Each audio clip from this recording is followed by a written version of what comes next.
Hello everyone, I am Mano Scaling, and I am here to help you today. I know you use this video to fall asleep, so before that, please like the video and subscribe to the channel, and also tell me where you are from and what time you are watching. Now get comfortable and relax.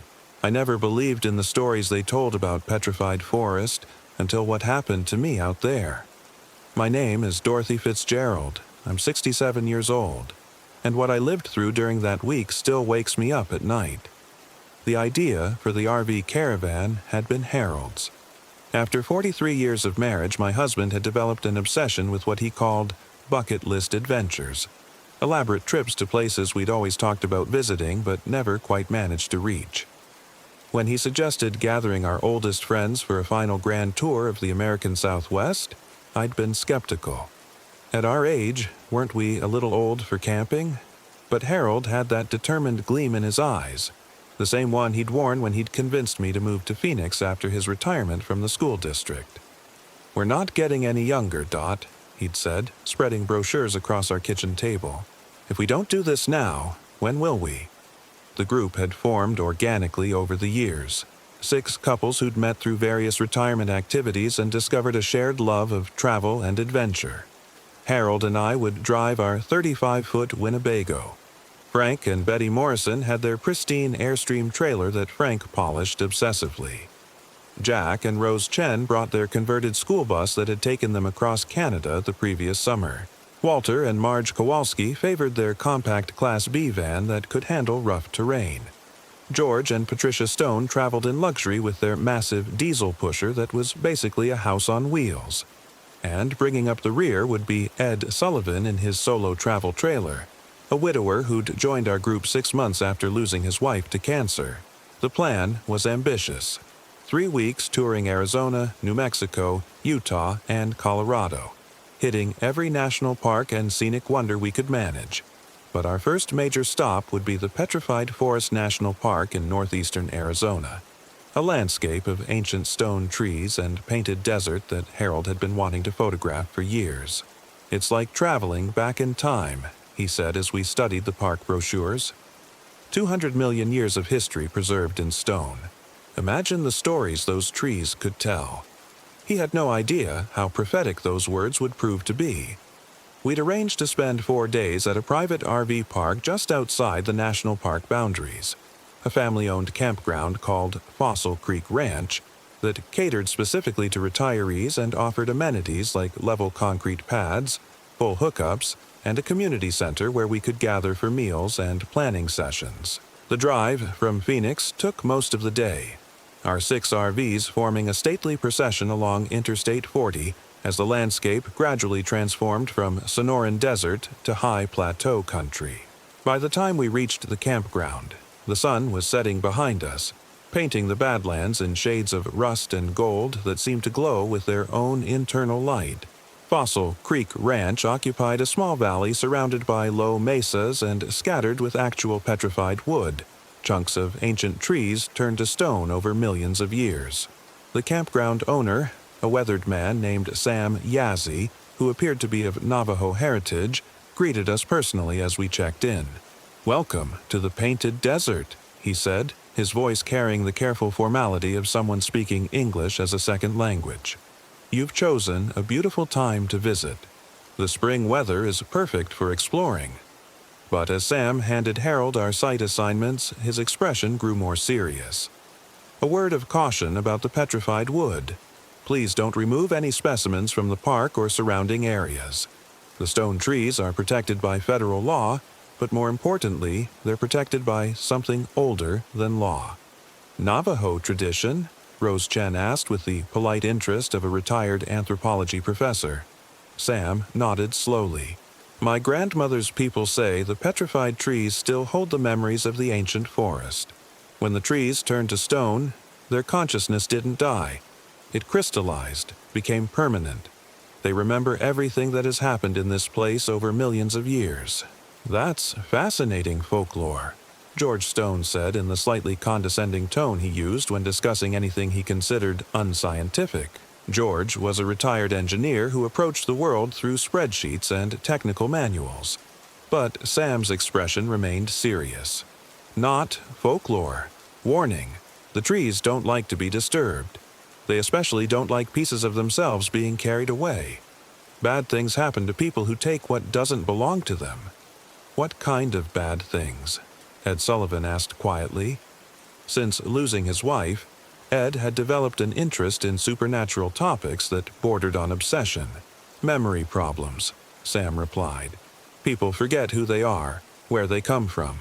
Start remembering things that happened to other people, in other times. The trees are hungry for new experiences. They collect human memories the way some people collect stamps. Walter Kowalski laughed, but it sounded forced. Come on, Sam. You're talking about rocks. They can't be hungry for anything. Can't they? Sam asked. You've got 43 million years of petrified consciousness out there. All of it preserved perfectly in stone. What do you think happens to that much accumulated awareness when it encounters fresh human minds? The silence that followed was uncomfortable. Finally, Harold cleared his throat. Well, we'll certainly be respectful of the park rules. We're just here to take pictures and enjoy the scenery. Sam studied our group for a long moment, his dark eyes moving from face to face as if memorizing our features. I hope that's all you take, he said finally, and I hope it's all you leave behind.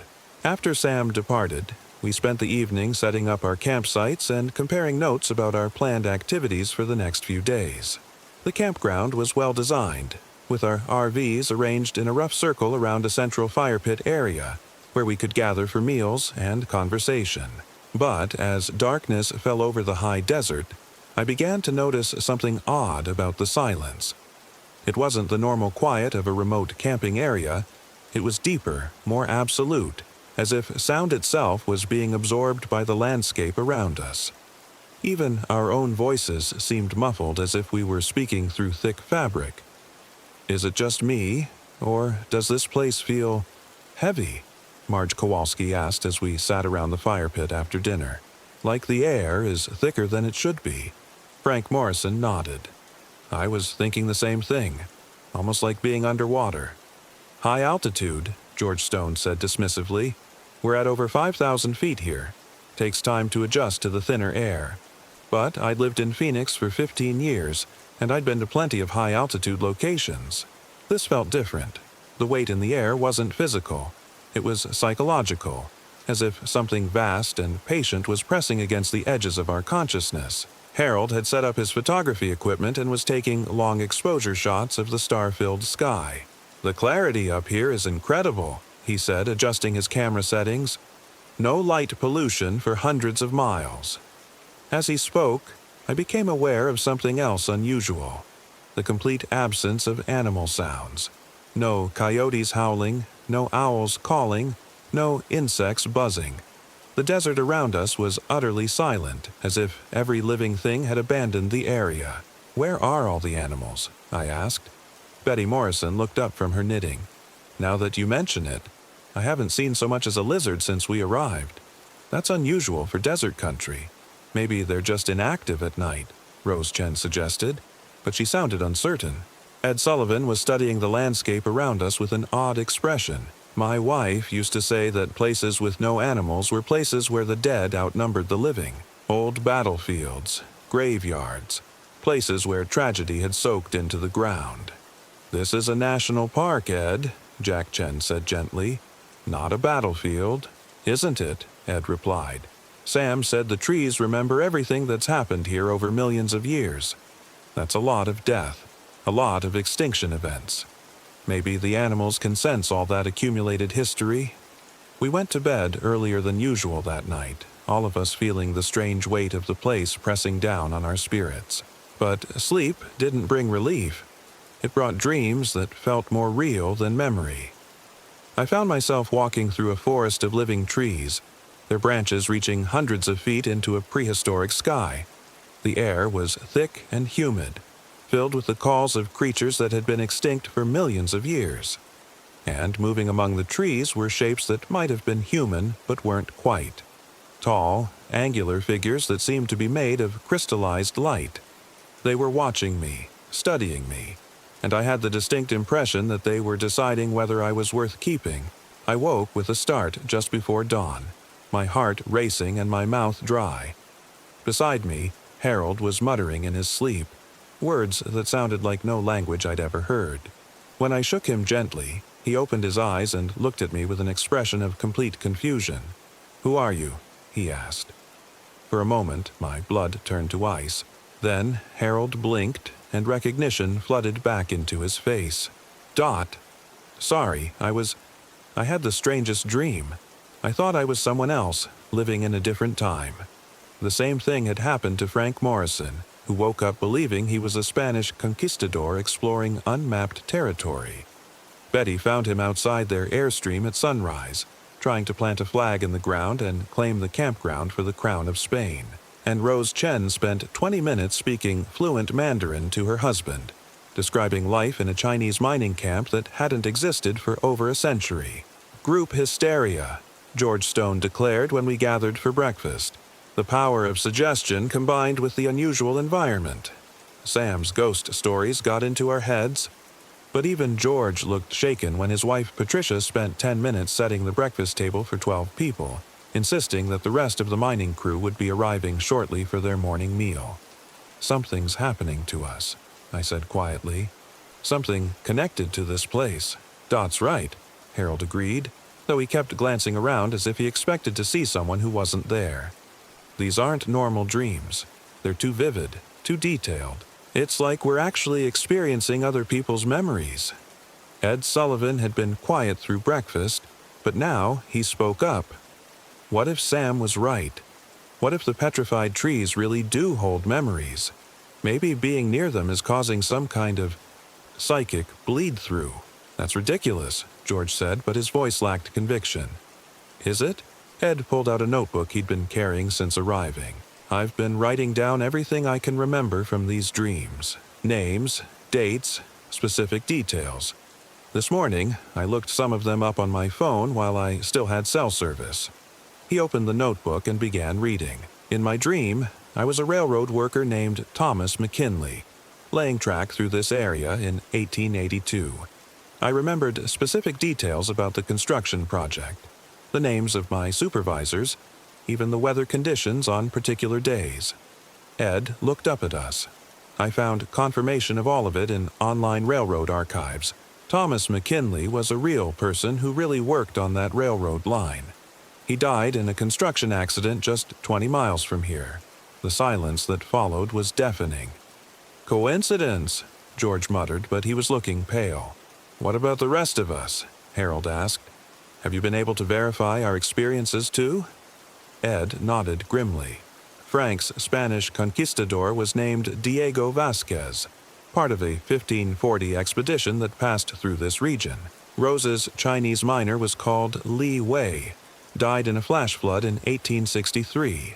Patricia's mining camp was the Painted Desert Gold Rush of 1884. "All real people," I said slowly. "All dead people. All people who died in this area," Ed corrected, "and all of them from different time periods spanning over 4 centuries."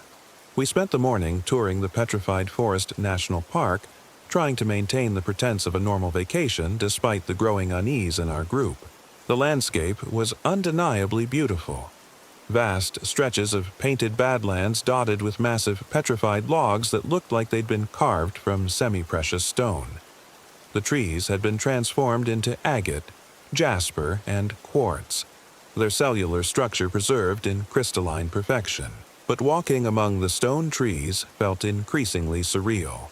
Every few minutes, one of us would stop and stare at a particular formation with an expression of recognition, as if we were remembering something that had happened in that exact spot decades or centuries ago. "I've been here before," Walter Kowalski said, standing beside a massive petrified log that gleamed red and orange in the afternoon sun. "I remember when this was a living tree. The air smelled different then, warmer, more humid." "Walter, that's impossible," his wife Marge said gently. "These trees died over 200 million years ago." But Walter's eyes had taken on the same distant look we'd all been experiencing. There was a river here then, wide and slow, full of fish that looked like nothing alive today. And the sky, there were 2 moons in the sky. Rose Chen was nodding. I remember that too. The double moonrise, the way the light reflected off the water, and the sounds the trees made when the wind passed through their leaves. Like singing, like they were trying to tell us something. "This is getting out of hand," George Stone said, but even he was staring at the petrified forest with an expression of uncomfortable familiarity. That's when I noticed the missing pieces.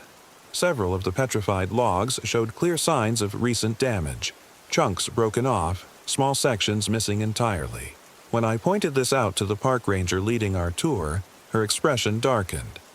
"Theft," she said bluntly. "Despite all the warnings and federal penalties, people still try to take pieces of petrified wood as souvenirs. We catch maybe 1 in 10. "What happens to the people who take them?" Ed asked. The ranger studied his face carefully. "Officially, they face fines and possible jail time. Unofficially," she lowered her voice, "we get a lot of calls from people wanting to return pieces they've taken. They describe experiencing what they call borrowed memories, vivid dreams about lives they've never lived, sometimes spanning multiple time periods. The dreams don't stop until they bring the wood back." "And if they don't bring it back?" Harold pressed. "Some people report losing their own memories entirely," the ranger said quietly. "They forget who they are, where they come from. Family members say it's like they've been replaced by strangers who just happen to look familiar." That evening, as we gathered around the campfire, the borrowed memories began bleeding through more frequently. Conversations would start normally, then gradually shift as one of us began speaking from the perspective of someone who'd died decades or centuries ago.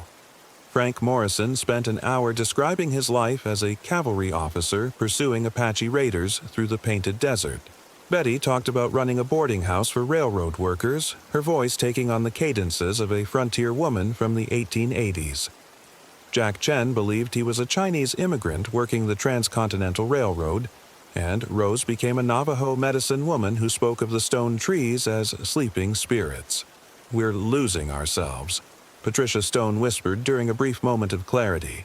"Whatever these memories are, they're getting stronger, more real than our actual lives." "We need to leave," I said, "tonight, before this gets any worse."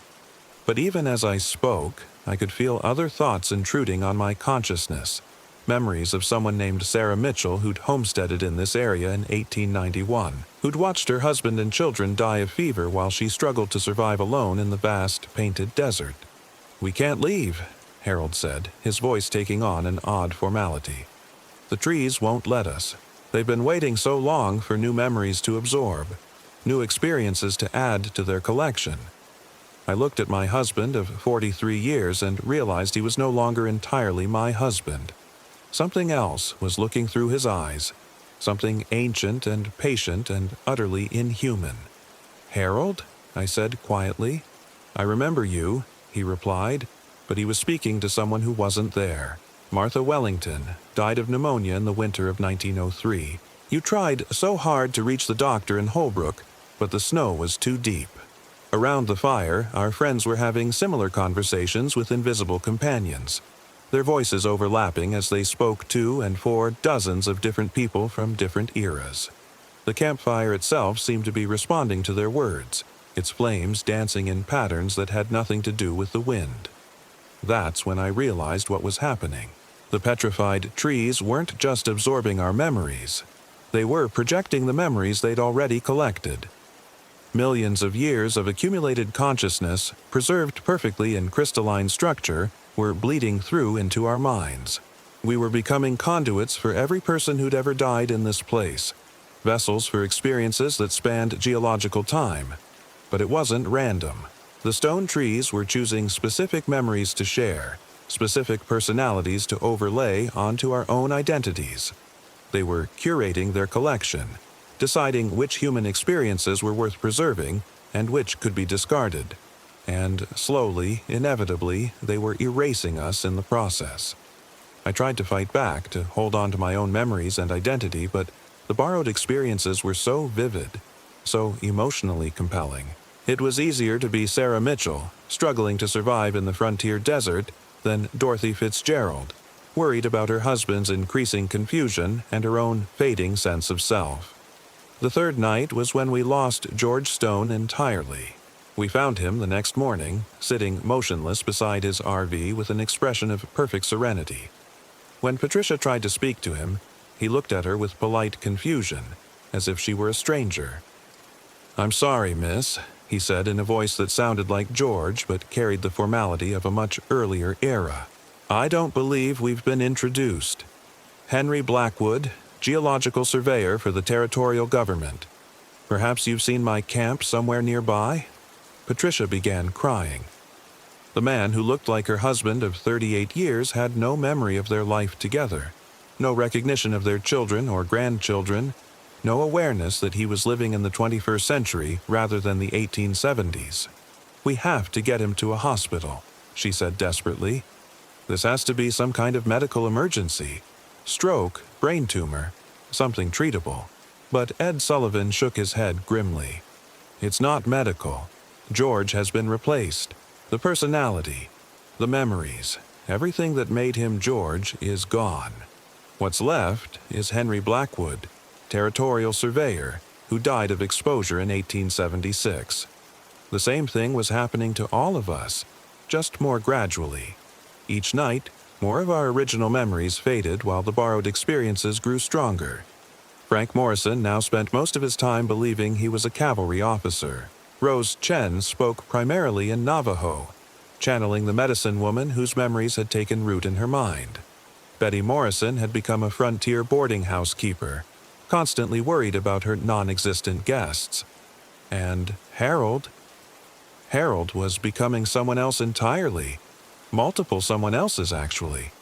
The stone trees seemed particularly interested in his photography equipment, feeding him memories from various people who'd tried to document the painted desert over the decades. One moment he'd be Harold Fitzgerald, retired high school principal from Phoenix.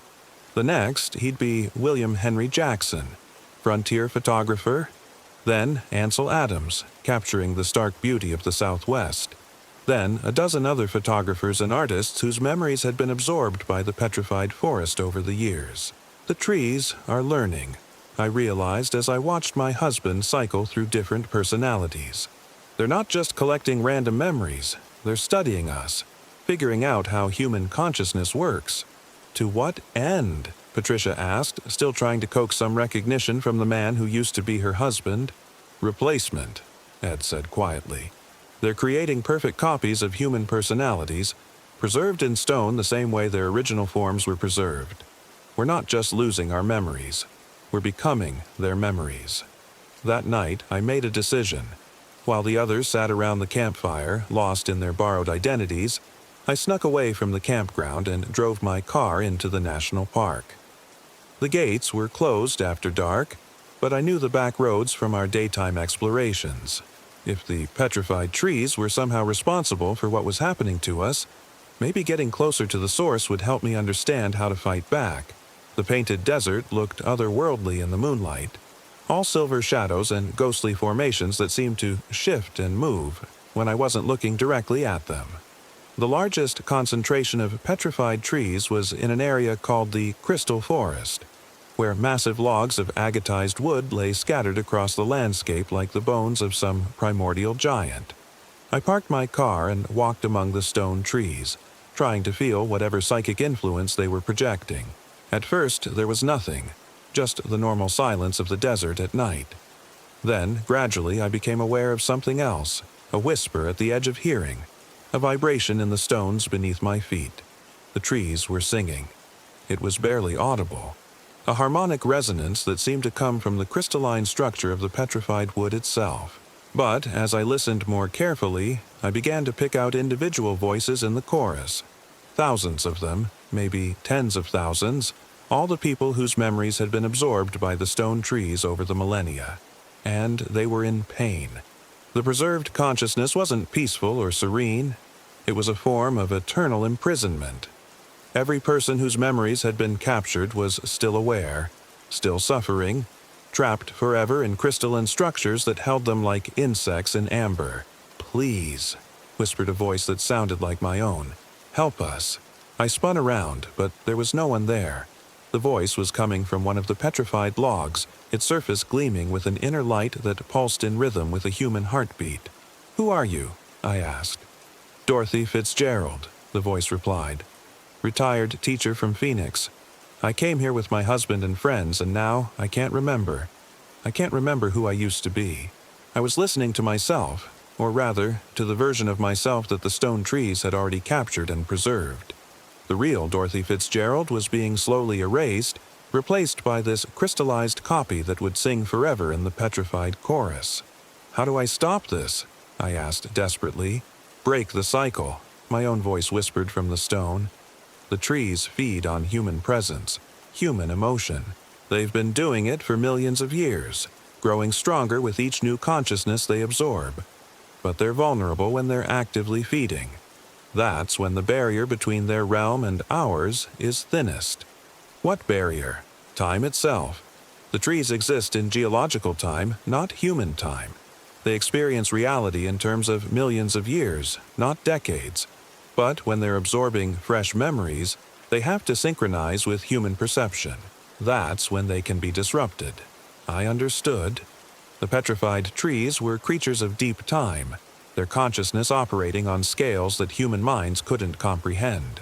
But to steal human memories, they had to temporarily align themselves with human temporal perception, making them vulnerable to human-scale disruption.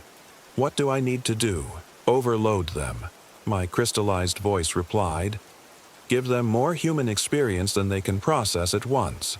Force them to choose between preserving what they've already collected and absorbing new material." I drove back to the campground with a plan forming in my mind. It was risky, potentially fatal, but it was the only chance we had to save what remained of ourselves. The others were still sitting around the fire when I returned, but they were barely recognizable as the people I'd traveled with. Frank Morrison was speaking Spanish, describing battles against Apache warriors. Rose Chen was chanting in Navajo while drawing symbols in the dirt. Betty Morrison was setting invisible tables for ghostly railroad workers. And Harold was photographing things that weren't there, his camera clicking steadily as he captured images of a landscape that existed only in borrowed memory. "Listen to me," I said loudly, trying to break through their confusion. "I know what's happening to us, and I know how to stop it." For a moment, flickers of recognition passed across their faces, brief glimpses of the people they'd been before the stone trees began consuming their identities. "Dorothy?" Harold said uncertainly. "I remember. We were married. We had a life together?" "Yes," I said, grabbing his hands. "We've been married for 43 years. We live in Phoenix. You taught high school history. I taught elementary school. We have 2 children and 4 grandchildren." "I don't." Harold's face twisted with effort. "The memories are so faded, like looking at photographs that have been left in the sun too long." "That's because something else is trying to take your place," I said. "But I have a plan to get our lives back." The plan was simple in concept, terrifying in execution. According to my crystallized self, the petrified trees were vulnerable when they were actively feeding on human consciousness. If I could get them to attempt absorbing all of us simultaneously, rather than the gradual process they'd been using, I might be able to overload their capacity and force them to release what they'd already taken. "We need to go to the heart of the forest," I explained, "the largest concentration of petrified trees. And we need to offer ourselves completely. All our memories, all our experiences, everything we are." "That sounds like suicide," Patricia Stone said, though the man who'd been her husband just stared blankly into the fire. "It is suicide," I admitted, "but it's also the only chance we have of getting our real selves back. Right now, we're being slowly erased anyway. This way, we force a confrontation." Ed Sullivan, still partially himself despite the growing confusion in his eyes, nodded slowly. "A calculated risk. If Dorothy's right, we might be able to break free. If she's wrong, if I'm wrong, we become part of the stone forest forever," I finished. "But at least we'll face that fate together, as ourselves, instead of being replaced one memory at a time." In the end, they agreed. What choice did we have? We were losing ourselves anyway. At least this way, we retained some agency in our own destruction. We drove in convoy to the crystal forest, our RVs forming a circle around the largest concentration of petrified trees. The stone logs seemed to pulse with anticipation as we approached, their crystalline surfaces glowing more brightly in the darkness. "Remember who you are," I told the group as we stood in the center of the formation. "Hold on to your real memories as long as you can. When the trees try to take everything at once, fight back. Force them to choose between what they've stolen and what they're trying to steal." The attack, when it came, was overwhelming. Every memory I'd ever formed seemed to be torn from my mind simultaneously. Childhood birthdays, my wedding day, the birth of my children, 40 years of teaching, quiet evenings with Harold, Christmas mornings with grandchildren.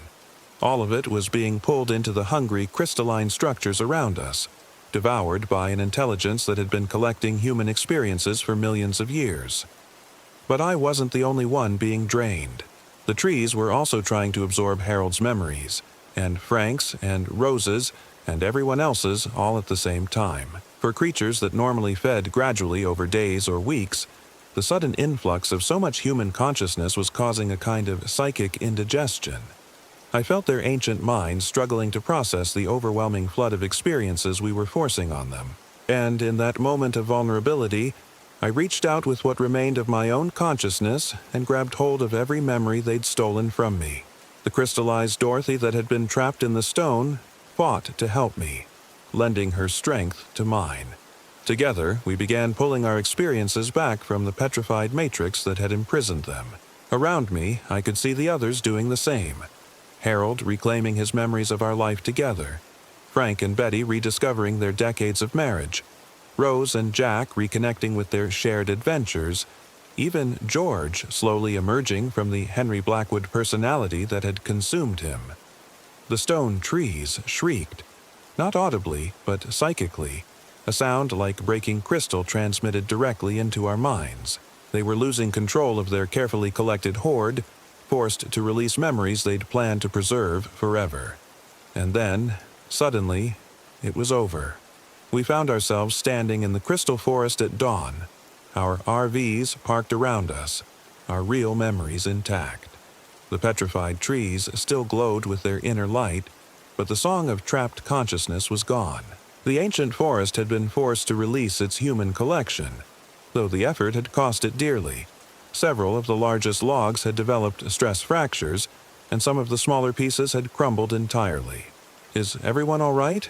I asked, though I could see the answer in their faces. We were ourselves again, tired, shaken, but undeniably real. "How do we know this isn't just another layer of borrowed memory?" George asked, ever the skeptical engineer. Harold laughed, his real laugh, the one I'd been married to for 43 years. "Because if it was, Dorothy would have planned something much more sensible than nearly getting us all killed." We packed up and left that morning, driving our convoy of RVs away from the painted desert as fast as the speed limit would allow. None of us wanted to spend another night in the shadow of the petrified forest. But as we drove east toward New Mexico and the next leg of our bucket list adventure, I couldn't shake the feeling that we'd left something behind. Not our memories. Those were intact, if slightly scrambled from the ordeal. Something else. Some part of ourselves that had been permanently changed by contact with an intelligence that measured time in geological epochs. Sometimes, late at night in our RV, I catch Harold staring out at the landscape with an expression I don't quite recognize.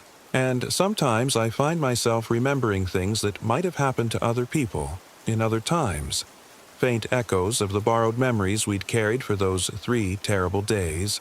The petrified trees had been forced to release us, but the connection hadn't been severed entirely. We'd touched something ancient and alien, and it had touched us in return. Our bucket list adventure continued for 2 more weeks, visiting Carlsbad Caverns and Mesa Verde and the Grand Canyon. But we never discussed what had happened in the petrified forest. Some experiences are too large, too strange to fit into ordinary conversation. When we finally returned to Phoenix, I researched the area extensively. I found records of hundreds of people who'd gone missing in the Painted Desert over the years, most of them dismissed as victims of the harsh environment. I also found accounts of visitors experiencing unusual dreams and borrowed memories after spending time near the petrified trees. The phenomenon was real, and we'd somehow managed to escape it. But escape might be too strong a word. Because sometimes, when I'm gardening in my backyard or reading to my grandchildren, I'll have a moment of perfect clarity where I remember what it felt like to be part of something vast and timeless. The stone trees had offered us a kind of immortality. Our consciousness preserved forever in crystalline perfection. Our experiences added to a collection that spanned millions of years. Part of me wonders if we made the right choice in fighting our way back to these brief, fragile human lives. Most of me is grateful to be Dorothy Fitzgerald again. Married to Harold, grandmother to 4 beautiful children, former teacher, Arizona resident, traveler of highways, and collector of memories that belong only to me. But sometimes, late at night, I still hear the song of the petrified trees carried on the desert wind. And sometimes I wonder if the consciousness we freed from those crystalline prisons has found new homes, new hosts to carry forward the ancient memory of the forest that turned to stone but never truly died. The trees remember everything, Sam Yazy had told us. And now, so do we. Sometimes I wonder if it followed me home from the Superstition Mountains. I'm James Wilson, and I was 38 when I learned that some things in the desert aren't meant to be found. The plan had seemed so simple when we discussed it in the online forums. 5 metal-detecting enthusiasts, each with our own RV, meeting up for a week-long treasure hunting expedition in the shadow of the legendary Superstition Mountains. We'd all heard the stories about Jacob Waltz's Lost Dutchman's mine, the Apache's cursed gold, the dozens of people who'd vanished searching for fortune in those jagged peaks. But we were modern treasure hunters, equipped with the latest metal-detecting technology and GPS systems. We weren't chasing fairy tales. We were looking for real historical artifacts, maybe some Spanish colonial coins or old mining equipment. At least, that's what I told myself. The group had connected through DetectorNet, a forum where serious metal-detecting hobbyists shared tips and coordinated expeditions. Tom Bradley, a retired engineer from Phoenix, had suggested the superstitions and volunteered to secure the permits. Maria Santos, a nurse from Tucson, brought her expertise in desert survival and first aid. Rick Hoffman, a construction worker from Flagstaff, had the most powerful metal detectors money could buy, and Angela Chen, a grad student in archaeology from Tempe, provided the historical knowledge to help us identify any significant finds. I was the group's newcomer, a software developer from Scottsdale who'd taken up metal detecting after my divorce 2 years earlier. Something about the methodical search, the possibility of discovery, the way the hobby got me out of my head and into the physical world. The others had been welcoming when I'd introduced myself online, sharing advice about equipment and techniques with the easy camaraderie of people united by a shared obsession. We'd planned to meet at a private RV campground just outside the Superstition Wilderness area boundary, close enough to access the good hunting spots but comfortable enough to serve as base camp for our operation. The campground, run by an old prospector named Joe Peralta, catered specifically to treasure hunters and offered amenities like equipment washing stations and secure storage for valuable finds. I arrived at the campground on a Sunday afternoon in early April, my 32-foot Class A motorhome loaded with enough detecting equipment to outfit a small army. The Superstition Mountains loomed ahead of me like a giant's broken teeth, their volcanic spires cutting harsh silhouettes against the desert sky. The late afternoon light painted them in shades of rust and gold, beautiful and forbidding at the same time. The campground occupied a flat area of desert scrub surrounded by smaller hills and ridges, with the main bulk of the superstitions rising dramatically to the east. It was more primitive than I'd expected. Maybe 20 RV sites with basic hookups, a small store that doubled as the office, and not much else. But the isolation was part of the appeal. Out here, we could use our detectors without interference from power lines or urban electromagnetic noise. Tom Bradley's massive fifth wheel was already parked at the far end of the campground, and I could see him outside setting up what looked like a communications array. Tom was a serious hobbyist who treated metal detecting like a military operation, complete with detailed maps, GPS waypoints, and enough backup equipment to survive a month in the wilderness. "James," he called out as I maneuvered my RV into the site next to his. "Perfect timing. The others should be here within the hour." Tom was a big man in his 60s, with steel gray hair and the kind of methodical precision that came from decades of engineering work. He'd been detecting for over 20 years and had found everything from Civil War artifacts to Spanish silver. But he'd never attempted anything as ambitious as a systematic search of the superstitions. "Any luck getting permission for the really promising areas?" I asked as I began hooking up my utilities. "Some good news, some bad news," Tom replied, consulting a tablet covered in topographical maps. "The Forest Service approved our permits for the lower elevations and the areas around Peralta Canyon. But the deep wilderness zones are still off limits. Too many people have gotten lost or injured in there over the years." That was disappointing, but not unexpected. The Superstition Wilderness was notorious for claiming lives, and the authorities had become increasingly restrictive about access to the most remote areas.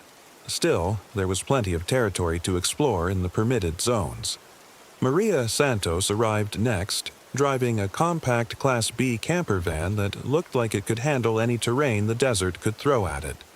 She was in her 40s, compact and athletic, with the kind of confidence that came from years of outdoor experience.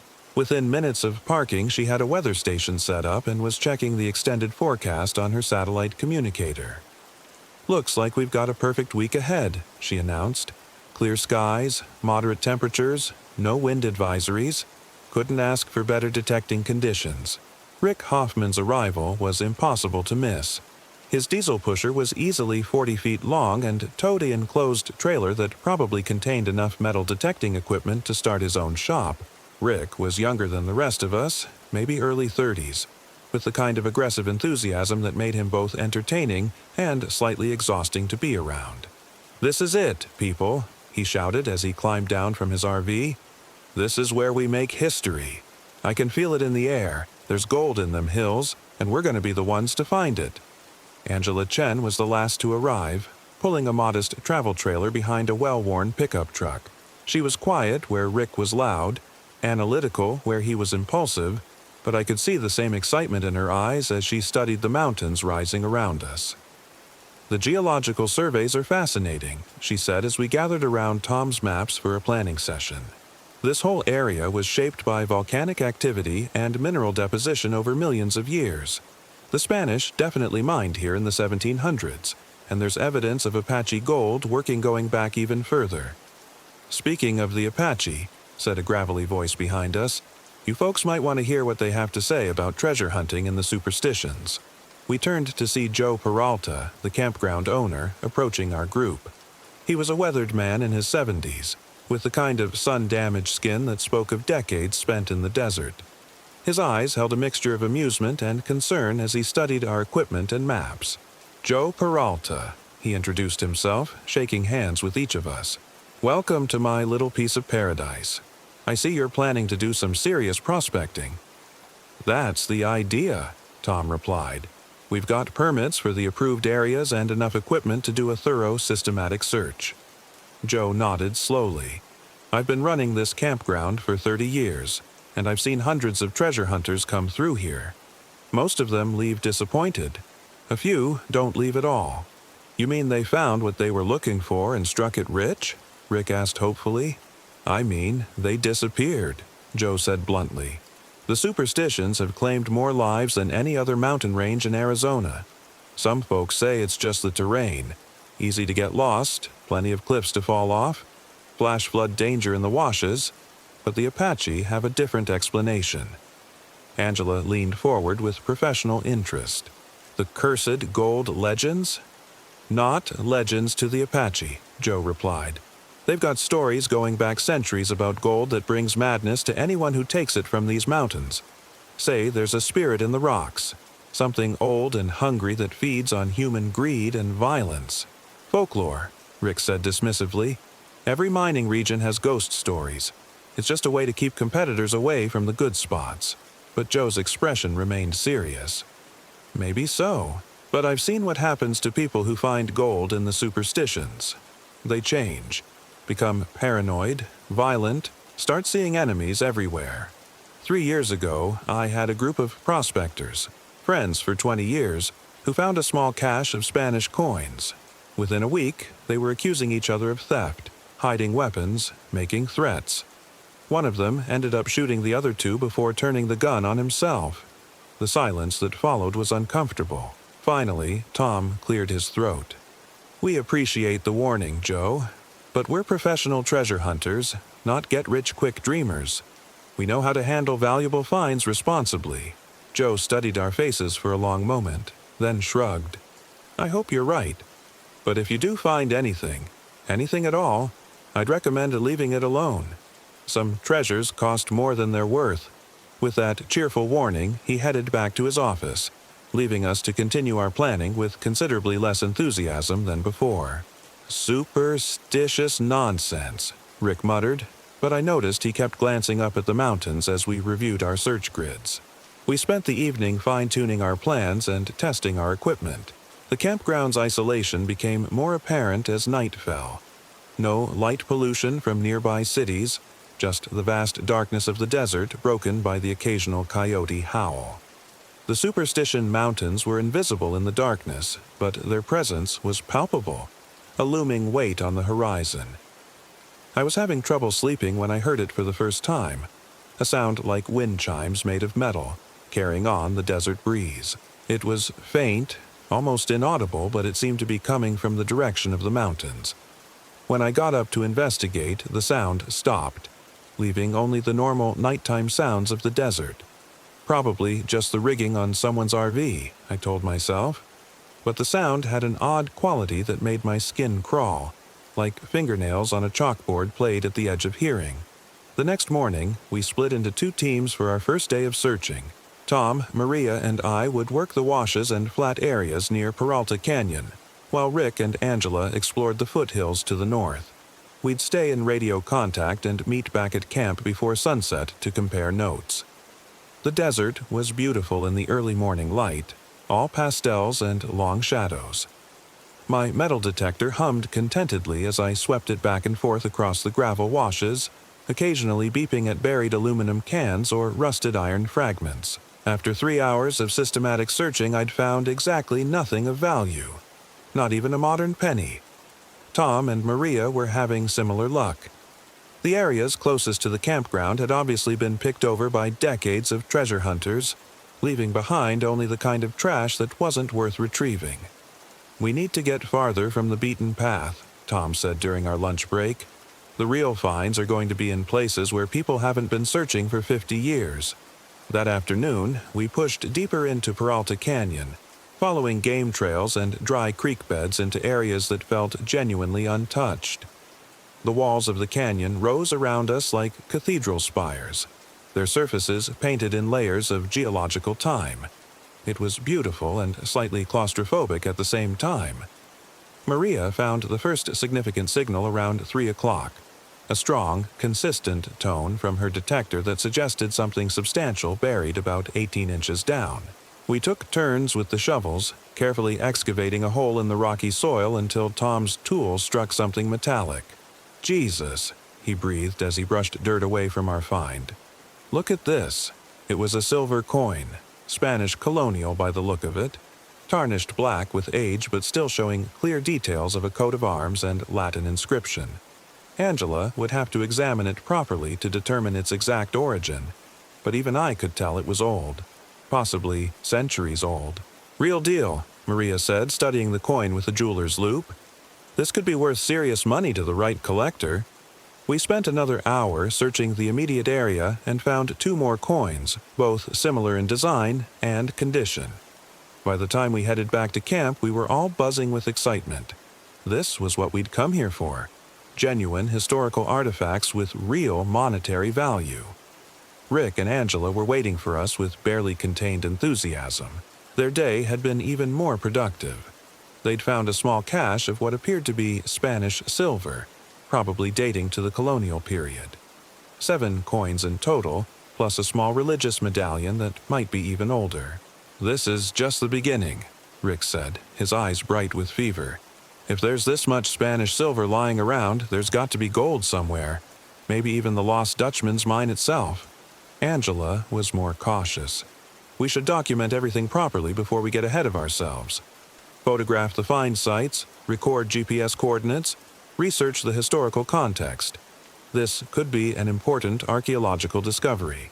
But Rick was already making plans for the next day's search. I'm thinking we push farther into the canyons. The Spanish wouldn't have stopped at the easy areas. They'd have gone deep, following the ore veins into the mountains themselves.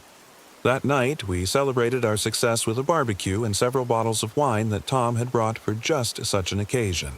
The mood was euphoric. We'd proven that the superstition still held treasures for those persistent enough to find them. But, as the evening wore on, I noticed subtle changes in the group dynamic. Rick had become possessive of his finds, keeping them in a locked case in his RV and checking on them repeatedly throughout the evening. Maria kept studying our coins with an intensity that went beyond professional interest, turning them over and over in her hands as if she couldn't bear to put them down. Even Tom, normally the most level-headed among us, was spending an unusual amount of time planning increasingly ambitious searches for the following day. And the sound was back. That metallic chiming carried on the desert wind, clearer now and definitely coming from the mountains. When I mentioned it to the others, they admitted they'd been hearing it too. Probably just thermal expansion, Tom said. Desert rocks make all kinds of sounds as they heat and cool. But his explanation didn't account for the rhythmic quality of the sound, the way it seemed to pulse with an almost musical cadence. It reminded me of something, though I couldn't quite place what. The second day brought even greater success. Following Rick's suggestion, we pushed deeper into the canyons and found evidence of extensive Spanish mining activity. Tool marks on rock faces, remains of stone smelting furnaces, and, most exciting of all, a partially collapsed mine shaft that appeared to extend deep into the mountain. "This is it," Rick said, his voice tight with excitement. "This has got to be connected to the lost Dutchman. We're looking at potentially millions of dollars in gold deposits." Angela was more interested in the archaeological significance. These mining techniques are consistent with 18th century Spanish colonial methods. If we can properly document this site, it could rewrite the history of mining in this region. But documentation took a back seat to treasure hunting as we began finding more silver coins, pieces of colonial-era jewelry, and small nuggets of what appeared to be raw gold. By the end of the day, we'd accumulated a collection worth tens of thousands of dollars, possibly much more if the items proved to be as historically significant as Angela believed. That's when I began to notice the changes in our behavior becoming more pronounced. Rick had started carrying a pistol, claiming it was for protection against rattlesnakes, but I caught him practicing quick draws when he thought no one was watching. Maria had become secretive about her finds, disappearing into her RV for hours at a time to examine and catalog her treasures in private. Tom was making increasingly detailed maps of our search areas, marking them with symbols and notations that he refused to explain to the rest of us. And Angela, our level-headed archaeologist, had begun talking about the site with an intensity that bordered on obsession. "This could make my career," she said as we sat around the campfire that evening. "A major Spanish colonial discovery, properly documented and published. I could get tenure at any university in the country." "Assuming we're willing to share the credit," Rick said, his hand resting casually on his holstered gun. This was a group effort, after all. We all deserve equal recognition. "Of course," Angela replied, but her smile didn't reach her eyes. Equal recognition for equal contribution. The implication was clear. She thought her archaeological expertise made her contribution more valuable than the rest of ours. And, looking around the circle, I could see similar calculations playing out in everyone's minds. Who had found what? Who deserved the largest share? Who could be trusted with the secret of our discovery? The sound from the mountains was constant now, no longer just at night but throughout the day. It had taken on a hypnotic quality that made it hard to concentrate on anything else. Sometimes it seemed to be calling specifically to me, drawing my attention toward the deeper canyons where we hadn't yet explored. On the third day, against my better judgment, I decided to investigate the source of the sound. I told the others I was going to do some solo detecting in an area we'd passed over, but instead I headed directly toward the mountains, following the metallic chiming that seemed to grow stronger with each step. The path led me through increasingly rugged terrain, past rock formations that looked like they'd been carved by some inhuman intelligence. The sound led me to a narrow canyon that didn't appear on any of our maps, a slot between two massive rock walls that was barely wide enough for a person to squeeze through. The metallic chiming was coming from somewhere deep inside, echoing off the stone walls with an almost musical resonance. I should have turned back. Every instinct I had was screaming that this was a bad idea. But the sound was irresistible, pulling me forward with a compulsion I couldn't explain. The canyon opened into a circular chamber about 50 feet across, its walls rising straight up toward a small circle of sky, and scattered across the floor of the chamber, glinting in the filtered sunlight, was more gold than I'd ever seen in one place. Not coins or jewelry, raw gold, nuggets the size of golf balls, veins of pure metal running through exposed quartz, chunks of ore so rich they looked like they'd been painted with metallic paint. There was enough gold here to make all of us wealthy beyond our wildest dreams. But that wasn't what made me stumble backward in horror. The gold was arranged in patterns, spirals and geometric designs that looked deliberately placed, and scattered among the precious metal were bones. Human bones, bleached white by the desert sun and picked clean by scavengers. Dozens of skeletons, maybe hundreds, all arranged in the same spiral patterns as the gold. And at the center of the largest spiral, still wearing the tattered remains of clothes that might have been made decades or centuries ago, was a figure that wasn't quite a skeleton and wasn't quite alive. Its bones were partially covered with something that looked like gold leaf, and its empty eye sockets held nuggets of pure metal that seemed to glow with their own internal light. The metallic chiming was coming from this central figure, as if the gold in its skull was vibrating in harmony with the precious metal scattered around the chamber. I ran. I scrambled out of that canyon as fast as my legs would carry me, not stopping until I reached the relative safety of our campsite. But even then, I couldn't shake the image of that gold-adorned skeleton and the geometric patterns of bones and precious metal surrounding it. "You look like you've seen a ghost," Maria said when I stumbled into camp. "Where have you been?" Tom demanded. "You missed the radio check, and we were starting to worry." I wanted to tell them what I'd found, wanted to warn them about the chamber full of gold and bones. But when I opened my mouth, different words came out. "I found something," I heard myself saying. "A rich vein, deeper in the mountains. We need to check it out." Why was I lying? I hadn't intended to keep the discovery secret, but something was compelling me to mislead my friends about what I'd actually seen. The golden figure in the chamber seemed to be looking through my eyes, speaking through my mouth. "How rich?" Rick asked, his hand moving unconsciously toward his pistol. "Rich enough to make us all wealthy," I said, the words coming from somewhere outside my conscious control. "But it's dangerous terrain. We'll need to be careful about who we trust with the location." The atmosphere around the campfire changed instantly. Where moments before we'd been friends united by a shared adventure, now we were potential rivals guarding our secrets. I could see the calculations starting in everyone's eyes. How to maximize their own gain. How to minimize the shares of the others. That night, I lay awake listening to the sounds of my companions moving around their RVs. Footsteps, whispered conversations, the soft sounds of people checking and rechecking their valuables. No one was sleeping. No one trusted anyone else anymore.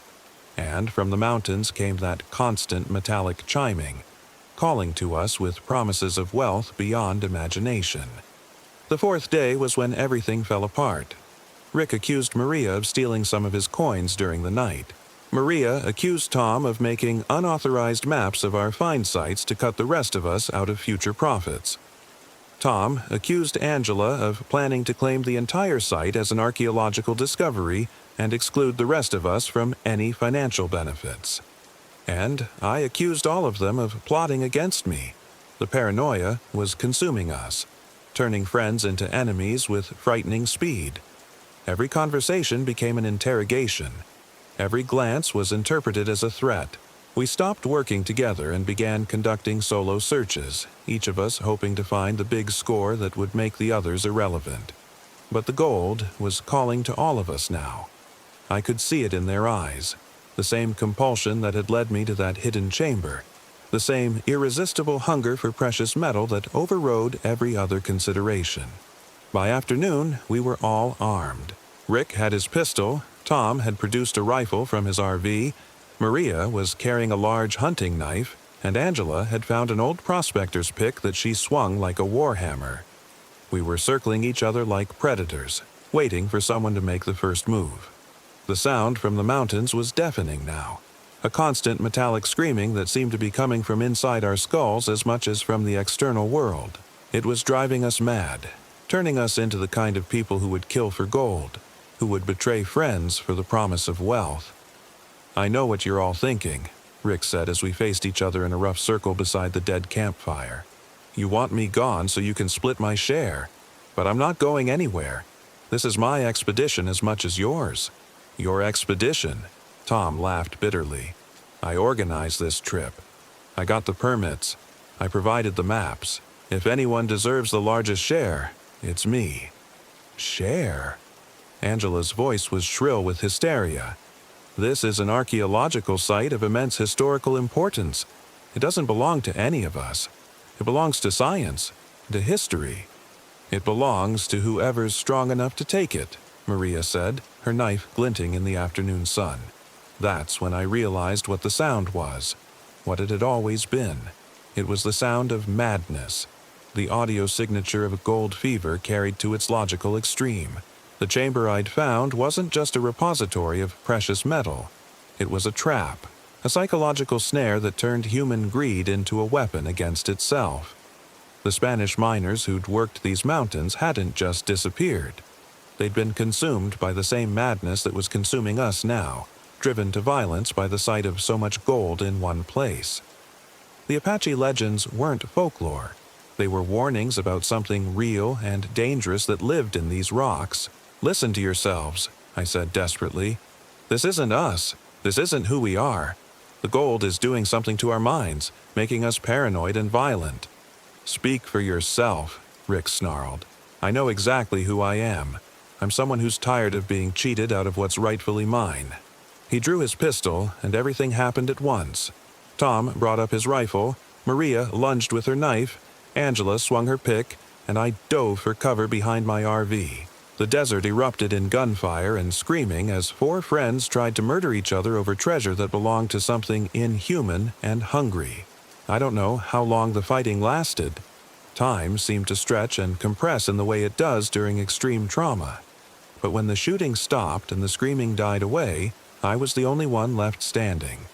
Tom was dead, shot through the chest by Rick's pistol. Rick was dead, his skull caved in by Angela's pick. Angela was dead, Maria's knife buried between her shoulder blades. And Maria was dying, gut shot and bleeding out in the desert sand. "James," she whispered as I knelt beside her. "The gold. It's cursed. Leave it alone. Don't go back to that place." But even as she died, I could feel the compulsion building in my mind again. The sound from the mountains was calling to me, promising that all the gold in the chamber could be mine now that my competitors were gone. I loaded the bodies into Tom's trailer and drove them deep into the desert, where the scavengers would reduce them to bones before anyone thought to look for them. Then I returned to the campground and began planning my return to the hidden chamber.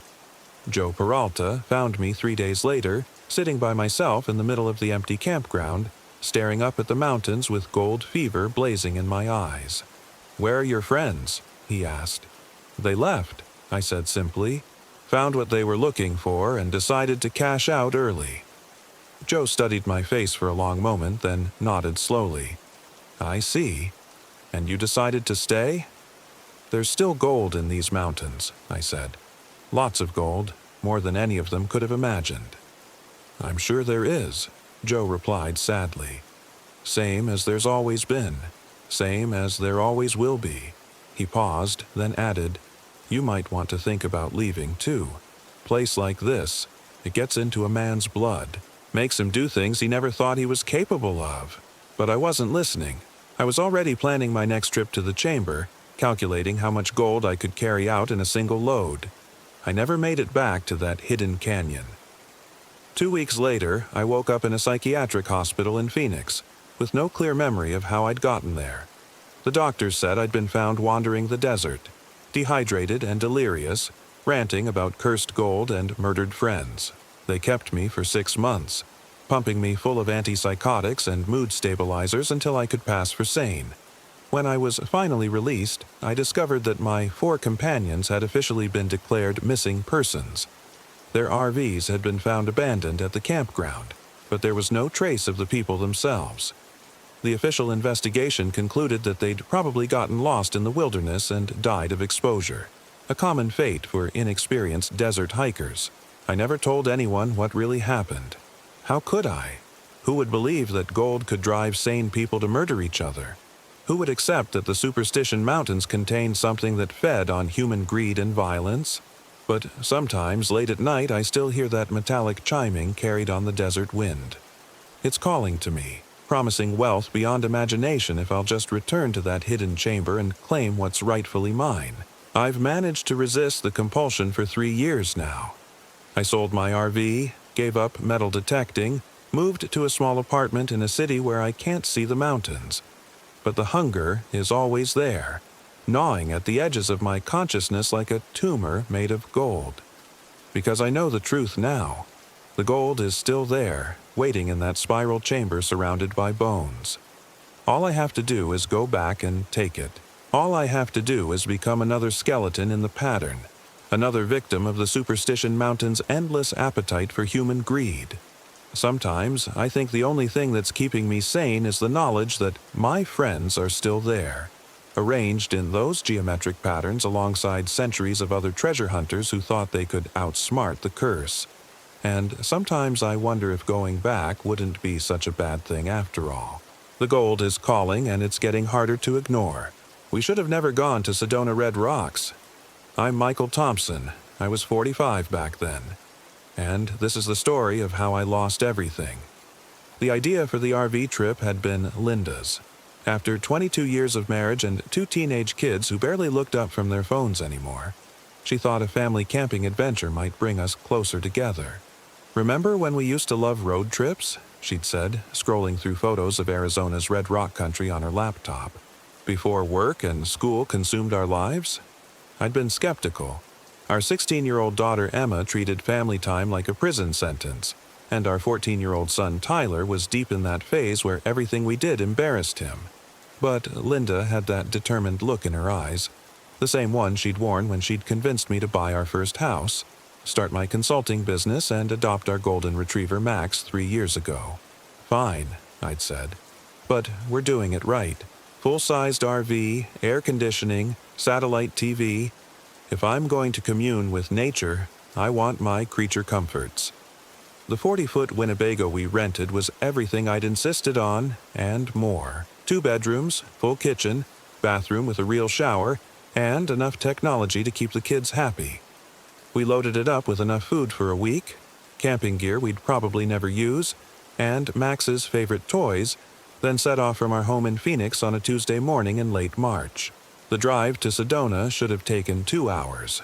Instead, it took nearly 4, thanks to construction delays and my inexperience handling something the size of a small building on winding mountain roads. By the time we reached our campground, a privately owned RV park nestled among the iconic Red Rock formations, it was late afternoon, and the desert was painted in shades of amber and crimson by the setting sun. "Okay," Emma admitted grudgingly as we pulled into our assigned spot. "This is actually pretty beautiful." She was right. The towering sandstone spires surrounding us looked like they'd been carved by giants, their surfaces glowing like molten copper in the desert light. Cathedral Rock loomed to the south, Bell Rock to the east, and everywhere you looked the landscape seemed to pulse with an almost supernatural energy. "They say Sedona has vortexes," Tyler said, looking up from his phone for the first time in hours. "Energy centers where the Earth's power is concentrated, supposed to cause all kinds of weird phenomena." "Vortexes," Linda corrected automatically. "And those are just New Age tourist attractions." marketing gimmicks to sell crystals and meditation retreats. But as we set up our campsite, extending the RV's awning, arranging our camp chairs, setting up Max's portable fence, I couldn't shake the feeling that Tyler might be on to something. There was definitely something unusual about this place. The air itself felt charged, like the moment before a lightning strike. Colors seemed more vivid than they should be. Shadows fell at odd angles despite the position of the sun. Our nearest neighbors were parked about 50 yards away. An elderly couple in a vintage Airstream who waved politely but kept to themselves. Beyond them, the campground was surprisingly empty for spring break season. According to the camp host, most of the reservations for the week had been mysteriously canceled. People get spooked. The host, a weathered man named Pete who looked like he'd been managing RV parks since the invention of the wheel, explained when Linda asked about the cancellations. Sedona's always been a place where strange things happen, but lately it's been worse than usual. What kind of strange things? Emma asked, her teenage skepticism warring with genuine curiosity. Pete glanced around as if making sure no one else was listening. Time. Anomalies, mostly. Folks set up camp for 3 days and swear they've been here for weeks. Others say they've been here for hours when their clocks show they've been gone for days. GPS stops working properly. Compasses spin like crazy. And the dreams... Dreams? Linda prompted. Everyone who stays here has the same dream. They're walking through the rocks at night, following someone they can't quite see. They always wake up before they catch up to whoever they're following, but they remember the feeling of wanting to follow more than anything else in the world. Pete shrugged. Probably just the desert playing tricks on people's minds. The heat, the isolation, the thin air at this altitude. That night, as we sat around our portable fire pit roasting marshmallows and trying to reconnect as a family, I found myself studying the rock formations around us more carefully. In the flickering firelight, they seemed to shift and change, creating the illusion of faces and figures carved into the stone. "Dad, look at Max," Tyler said suddenly. Our golden retriever was standing at the edge of our campsite, staring fixedly at something in the darkness beyond the reach of our fire. His hackles were raised, and he was making a low, whining sound I'd never heard before. Not quite a whimper, not quite a growl. "What is it, boy?" I called softly, but Max didn't respond. He was completely focused on whatever he was seeing out there. I followed his gaze, but saw nothing except the shadowy bulk of Cathedral Rock against the star-filled sky. Yet the longer I stared, the more I felt like something was staring back. "Probably just a coyote or javelina," I said, trying to convince myself as much as my family. Desert animals are curious about campers. But Max continued his vigil until well after we'd banked the fire and retired to the RV for the night. Even inside, with all the lights on and the air conditioning humming, I could hear him pacing restlessly in his portable kennel. I should have paid more attention to Max's warning. The dreams started that first night. I found myself walking through a landscape of red stone and shadow, following a figure who stayed just ahead of me no matter how quickly I moved. The figure was tall and thin, wearing what looked like a flowing robe that seemed to be cut from the same red rock as the landscape around us. Every time I got close enough to make out details, it would round another corner or disappear behind another formation, drawing me deeper into the maze of stone. But I didn't want to stop following. Something about the figure called to me with an intensity that was almost painful. I needed to catch up, needed to see its face, needed to understand what it was trying to show me. I woke with a start just before dawn, drenched in sweat despite the RV's climate control. Beside me, Linda was still asleep, but she was moving restlessly, her lips forming silent words. In the kids' room, I could hear similar sounds of disturbed sleep. We'd all had the same dream. The next morning, nobody wanted to talk about it. We went through the motions of a normal family camping trip, hiking the easy trails around Bell Rock, visiting the tourist shops in town, taking hundreds of photos of the stunning scenery. But there was an undercurrent of unease that none of us could shake. The red rocks seemed closer than they had the day before. When I mentioned this to Linda, she gave me a look that suggested I was letting tourist folklore get to me. but I noticed she kept glancing up at the formations around our campsite with the same puzzled expression I was feeling. "Are those rocks moving?" Emma asked during lunch, pointing toward Cathedral Rock. We all looked. The massive formation appeared exactly as it had since we'd arrived, but there was something unsettling about the way shadows fell across its face. They seemed to be shifting independently of the sun's position, creating the illusion of depth and movement where there should have been only static stone. "Optical illusion," Linda said firmly.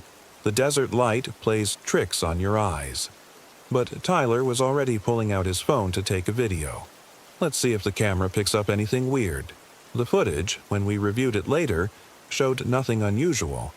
Just red rock and blue sky and normal shadows behaving exactly as they should. Yet, all four of us continued to feel like we were being watched, studied, measured by invisible eyes. That evening, the elderly couple from the Airstream stopped by our campsite. The woman, Dorothy, was carrying a plate of homemade cookies, but her smile seemed forced, and her husband Frank kept glancing nervously at the darkening sky.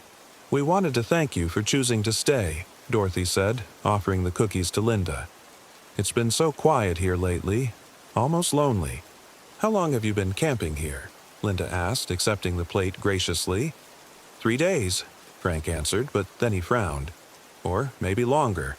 Time gets confused in this place." Dorothy nodded. "We keep meaning to leave, but every morning we decide to stay one more day. There's something about this place that makes it hard to go." "The vortexes?" Emma asked with teenage irony. "Something like that," Dorothy said seriously. "Though I don't think it's anything as benign as energy centers. There's something here that's older than the tourist industry, older than the modern world." Frank was studying our RV with an odd expression.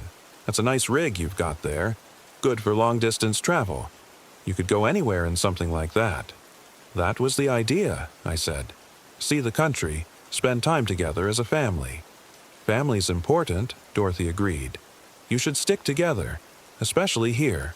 Don't let anyone wander off alone, particularly at night." They left shortly after, but their visit had done nothing to ease the growing tension in our group. If anything, their obvious unease made our own fears feel more justified. The second night's dreams were more vivid. Again, I found myself following the robed figure through the red rock landscape, but this time the path led deeper into formations that I was certain didn't exist in the real world. Impossible spires that stretched up past the limits of vision, canyons that wound in spirals that defied three-dimensional geometry, caves that opened into star-filled voids that had nothing to do with Earth's sky. And still the figure stayed just ahead of me, just out of reach, drawing me onward with a compulsion that felt like the most natural thing in the world. This time, I wasn't alone in the dream. I could sense Linda, Emma, and Tyler moving through their own versions of the same landscape, all of us pursuing our own glimpse of the mysterious figure, all of us feeling the same irresistible need to follow. When I woke, it was still dark, but something had changed. The quality of silence outside the RV was different, deeper, more absolute. Even the constant background hum of the air conditioning seemed muffled. I got up to check on Max and found his kennel empty. The door was latched from the outside, but somehow he'd gotten out. "Max?" I called softly, not wanting to wake my family. I stepped outside the RV and immediately felt the difference in the air. It was thicker somehow, charged with an energy that made my skin tingle. Max was standing about 20 feet from the RV, staring up at Cathedral Rock. But he wasn't alone. Dorothy and Frank were there too, standing perfectly still in their pajamas, all three of them focused on something I couldn't see. "Dorothy, Frank." I approached them carefully. "Is everything all right?" Neither of them responded. They didn't even acknowledge my presence. Their eyes were wide and unblinking, and they were all swaying slightly, as if responding to music only they could hear. I followed their gaze up to Cathedral Rock and felt my breath catch in my throat. There was something moving on the face of the formation. Not climbing, flowing, like liquid shadow poured across the stone surface, creating patterns that hurt to look at directly. And at the center of those flowing patterns, barely visible against the red rock, was the figure from our dreams. It was tall and impossibly thin, its robed form seeming to shift between 2 and 3 dimensions. Where its face should have been was a void that drew the eye like a black hole, and its movements had a hypnotic quality that made me want to step closer, to follow, to... "Michael?" Linda's voice from the RV doorway broke the spell. I blinked, and suddenly Dorothy and Frank were looking around in confusion. Max was shaking his head like he was waking from a trance, and the figure on Cathedral Rock was gone. "What are you all doing out here?" Linda asked, wrapping her robe more tightly around herself. I'm not sure," Dorothy said, her voice shaky. "We must have been sleepwalking, but I knew it hadn't been sleepwalking. We'd been called, summoned, and whatever was doing the calling was getting stronger. The third day, reality began to break down completely. We'd planned to drive into town for supplies and maybe visit some of the famous vortex sites, but when I turned the key in the RV's ignition, nothing happened. The engine was completely dead, and none of the electrical systems would respond. "Battery must be drained," I said, though I couldn't understand how. We'd been running the generator regularly, and the battery gauge had shown a full charge the night before.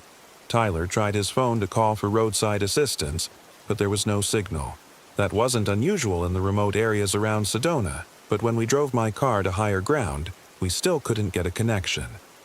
More troubling, the car's GPS showed our location as somewhere in the middle of the Pacific Ocean. "Equipment malfunction," Linda said, but her voice lacked conviction. By noon, we'd established that none of our electronic devices were working properly. Phones, GPS units, even our battery-powered radio produced nothing but static. The RV's systems remained completely dead, despite our best efforts to troubleshoot the problem. "We could hike out," Emma suggested. "The main road is only a couple of miles." But when we tried to leave the campground on foot, we found ourselves somehow circling back to our starting point no matter which direction we headed. The trails that had been clearly marked the day before seemed to shift and change, leading us in loops that brought us back to the RV despite our careful navigation. "This is impossible," Tyler said after our third failed attempt to reach the main road. "We're following the same path we took yesterday, but it's not going anywhere." Dorothy and Frank had given up trying to leave entirely. When I checked on them, I found them sitting in lawn chairs beside their Airstream, staring blankly at Cathedral Rock with expressions of peaceful resignation. "We're going to stay a while longer," Dorothy told me when I asked if they needed help. "This is such a lovely place, so restful." But her eyes were glassy, unfocused, and when I looked closer, I realized she hadn't blinked once during our entire conversation. That night, I didn't want to sleep. None of us did. We could all feel something building, a tension in the air that seemed to be drawing us toward some kind of confrontation. But exhaustion eventually won, and one by one we drifted off despite our best intentions. The dream was different this time. Instead of following the robed figure, I found myself standing at the center of a vast spiral carved into red stone. Linda, Emma, and Tyler were there too, positioned at different points around the spiral's perimeter. We were all wearing the same flowing robes as the figure we'd been pursuing, and our faces were blank, smooth, empty of features except for eyes that held depths no human gaze should contain. And walking toward the center of the spiral where I stood waiting was my family, the real versions of Linda, Emma, and Tyler, looking confused and frightened as they moved with jerky, puppet-like motions toward the void that had once been my face. I tried to warn them, tried to scream, but my voice came out as something else entirely, a sound like wind through stone, like the whisper of sand across rock, like the patient voice of geological time itself. That's when I understood what was happening to us. We weren't just having dreams about the figure in the red rocks. We were becoming the figures in the red rocks. The entity that lived in this place, something ancient and patient and utterly alien, was slowly replacing us with extensions of itself, wearing our forms like masks while our true selves became trapped observers of our own possession. I woke, screaming. But the sound that came out of my throat wasn't entirely human anymore. Linda sat up beside me, and in the dim light from the RV's emergency lighting, I saw that her face was subtly wrong. Her features were still recognizably hers, but they seemed flatter somehow, as if they were carved in relief rather than fully dimensional. "Bad dream?" she asked, and her voice had that same quality I'd heard in my own scream, like an echo of human speech rather than the real thing. From the kids' room came the sounds of Emma and Tyler stirring, and when they appeared in the doorway, I saw the same flattened quality to their faces. They looked like themselves, but rendered by an artist who had only a passing familiarity with human anatomy. "We need to leave," I said urgently. "Right now. Something's happening to us." "Leave?" Linda tilted her head at an angle no human neck should manage. "But we just got here, and it's so peaceful." "We've been here for 3 days," I said, though even as I spoke I wasn't sure that was right. Time had become fluid, unmeasurable. We might have been here for hours or weeks. "Time doesn't matter," Emma said in a voice like shifting sand. "We're exactly where we're supposed to be." I looked out the RV's window and saw that Dorothy and Frank were standing beside their Airstream again, motionless in the pre-dawn darkness. But now I could see what they really were. Hollow shells animated by something that had never been human, wearing the memories and personalities of the elderly couple like ill-fitting clothes. How long had they been here? How many camping seasons had they played out this same charade, luring new visitors into the entity's influence? "The RV," I said desperately. "If I can get it started, we can drive out of here." But Tyler shook his head with that same unsettling tilt. "The machines don't work here anymore. This place is older than machines. Older than the kind of time that machines understand." I tried the ignition anyway, and to my surprise, the engine turned over. But as soon as I put the RV in gear, I realized the futility of the gesture. Outside the windshield, the landscape was shifting like a kaleidoscope. Roads appeared and disappeared. Rock formations rearranged themselves into new configurations, and the sky flickered between night and day like a broken film loop. We weren't in Arizona anymore. We weren't anywhere that existed in the normal world. "You're fighting too hard," Linda said from behind me, her hand falling on my shoulder with fingers that felt like cool stone. "It doesn't hurt if you don't fight." I spun around to face my family and saw that the transformation was accelerating. Their faces were becoming smoother, more uniform, as if someone was gradually erasing the details that made them individuals. Their eyes were deepening, becoming wells of shadow that reflected nothing. "This is what you wanted," Emma said in her wind-through-rock voice. "A family trip, a chance to reconnect. We'll be connected forever now." "You're not my family," I said, backing away from them.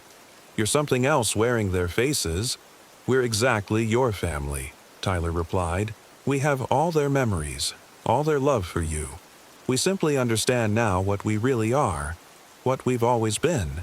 They moved toward me with synchronized steps, and I saw that their shadows on the RV's walls were wrong.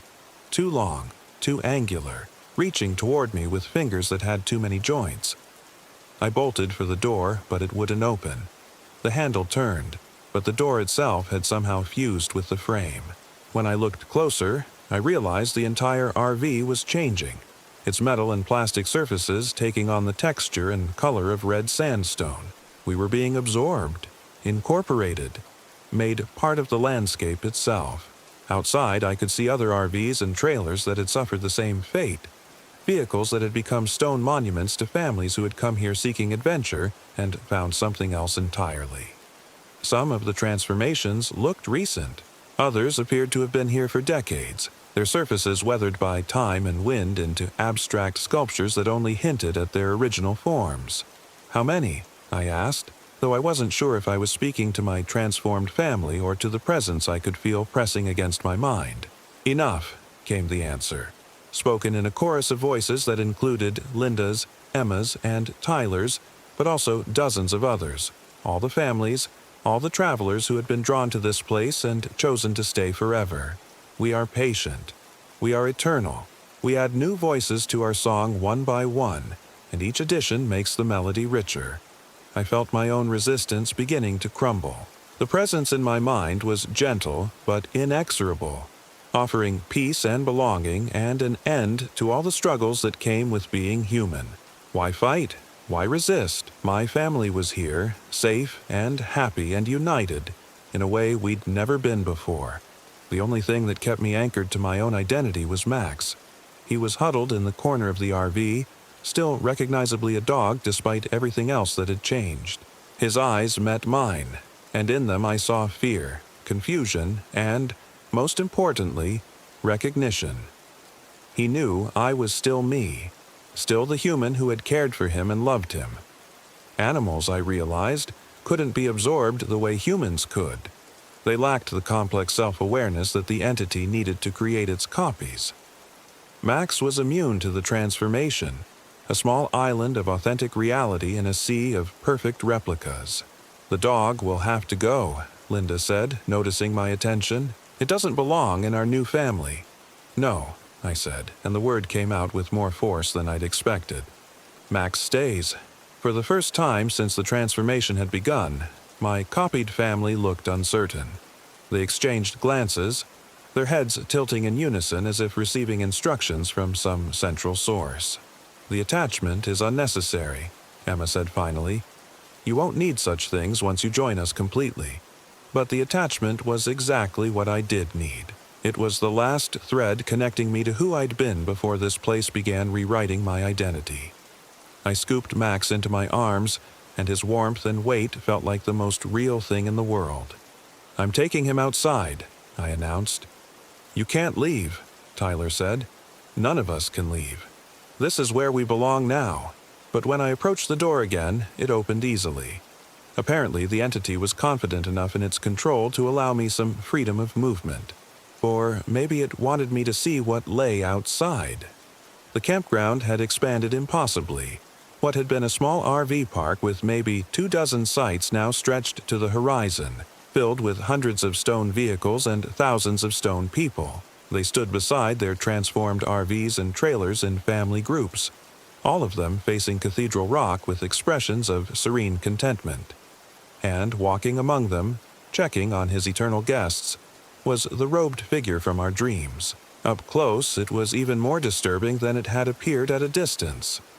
Its form shifted constantly between dimensions, sometimes appearing almost human, other times revealing angles and surfaces that hurt to perceive directly.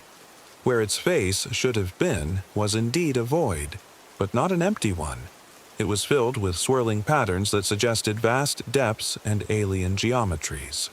"Welcome," it said without speaking, its voice appearing directly in my mind. "You have resisted longer than most, but the outcome is inevitable. Your family understands this. Why do you continue to fight?" "Because they're not my family anymore," I said, clutching Max tighter. "They're you, all of them." "I am all of them, and they are all me," the entity agreed. "But they are also themselves. I do not erase, I preserve. Every personality, every memory, every bond of love is maintained perfectly. They are simply improved, freed from the limitations of individual existence." As if to demonstrate, Linda appeared beside me, her stone features arranged in a familiar expression of loving concern. "Michael, you're scaring yourself unnecessarily. Look around. Everyone here is happy. Everyone is at peace." She was right. The thousands of stone figures surrounding us all wore expressions of contentment. Families posed together in tableau of eternal vacation joy. Children frozen mid-laugh. Parents captured in moments of relaxed affection. It would have been beautiful if it hadn't been so utterly wrong. "This is not life," I said. "This is preservation. You're making us into museum displays." "Life is chaos," the entity replied. "Suffering, loss, separation. I offer something better. Perfect connection, eternal unity, freedom from the pain of change. Change is what makes us human. And now you can be something more than human." I felt the pressure in my mind increasing, pushing against the barriers of my identity like rising floodwater.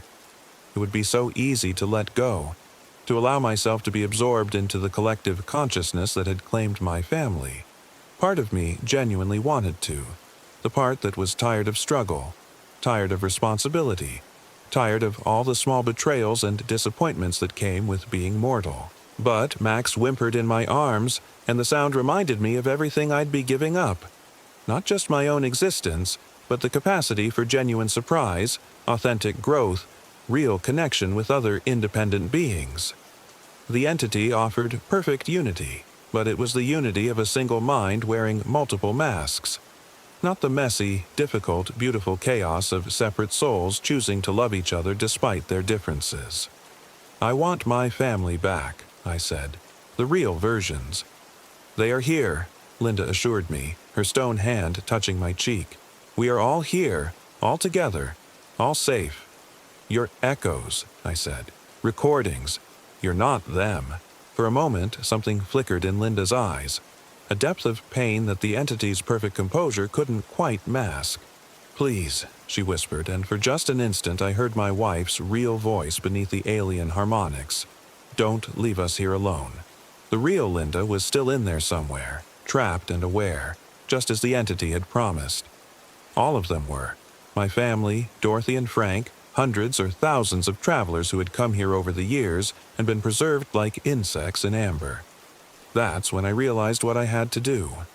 "I'll make a deal," I said to the entity. "Let them go, and I'll stay willingly. One consciousness for 3. You've got to admit that's a bargain." The robed figure tilted its void face with an expression of interest. "You would sacrifice yourself for them? That's what families do. But they are already perfect as they are. Why would I unmake such beautiful creations?" "Because they're not complete," I lied, hoping I sounded convincing. "They're fighting the transformation. Part of them is still resisting, and that resistance creates imperfections in your preservation. You can feel it, can't you? The static in the signal?" I was gambling that the entity's desire for perfection would outweigh its satisfaction with its current collection. And something in the way its form flickered suggested I might be right. "There is discord," it admitted finally. "Some elements resist integration more successfully than others. The process is not always seamless. Free them, and take me instead. Completely. No resistance, no fighting. I'll join willingly, and you'll have a perfect addition to your collection, instead of 3 flawed ones." The entity considered this for what felt like hours, but was probably only moments. Around us, the stone figures continued their eternal poses, but I thought I could see subtle movements. The tiny twitches and shifts that suggested the real people trapped inside were struggling to break free. "Very well," the entity said finally, "but understand. Once the transformation is complete, there will be no reversing it. You will become part of this place forever." I understand. The air round us began to shimmer, and I felt the stone texture starting to spread across my skin. But as the transformation began, I did something the entity wasn't expecting. I threw Max as hard as I could toward the edge of the campground. "Run!" I shouted. "Find help! Remember us!" The golden retriever hit the ground running and disappeared into the maze of red rock formations. For a moment, the entity's attention followed him, and in that instant of distraction, I felt its control waver. The stone spreading across my body stopped. Around us, the other figures began to move with jerky, uncertain motions as their programming encountered an unexpected error. "What have you done?" the entity demanded, its perfect composure cracking for the first time. "Introduced chaos into your perfect system," I said. "Max is going to find people, real people from the real world. He's going to lead them here, and they're going to ask questions that your illusions can't answer. No one will believe, maybe not, but they'll investigate.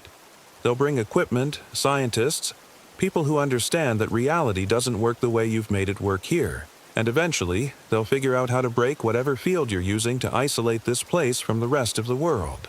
The entity's form was becoming less stable, its careful human mimicry giving way to something more primal and angular.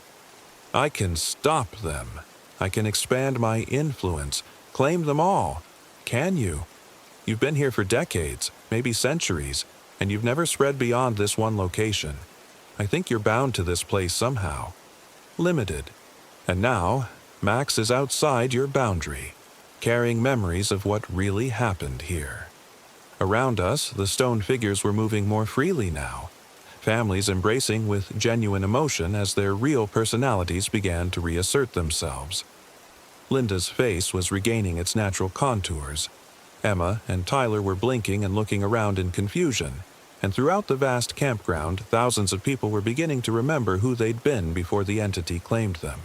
"This is not possible," the entity said, but its voice was becoming fainter, more distant.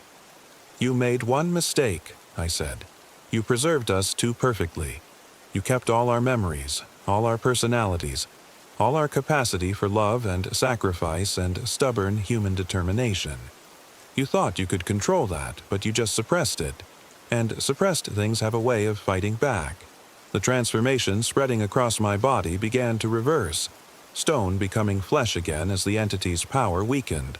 Around us, the fake RVs and trailers were dissolving, revealing the real vehicles underneath. Some old and weathered from years of abandonment, others still relatively new. "I offered you perfection," the entity said, its form becoming translucent. "We don't want perfection," Linda said, her voice fully human again as she wrapped her arms around me. "We want each other. The real versions, with all our flaws and complications." Emma and Tyler joined our embrace, and for the first time in days, or however long we'd actually been trapped here, we felt like a real family again. The entity made one final attempt to reassert its control, reality flickering between the false paradise it had created and the true campground beneath. But too many people had remembered themselves. Too much authentic human will was pushing back against its artificial order.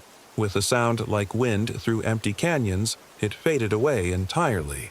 We found ourselves standing in a normal RV park again, surrounded by confused families who were trying to piece together their experiences. Some had been here for weeks, others for months or even years. All of them had lost time, lost pieces of their lives to the entity's perfect preservation.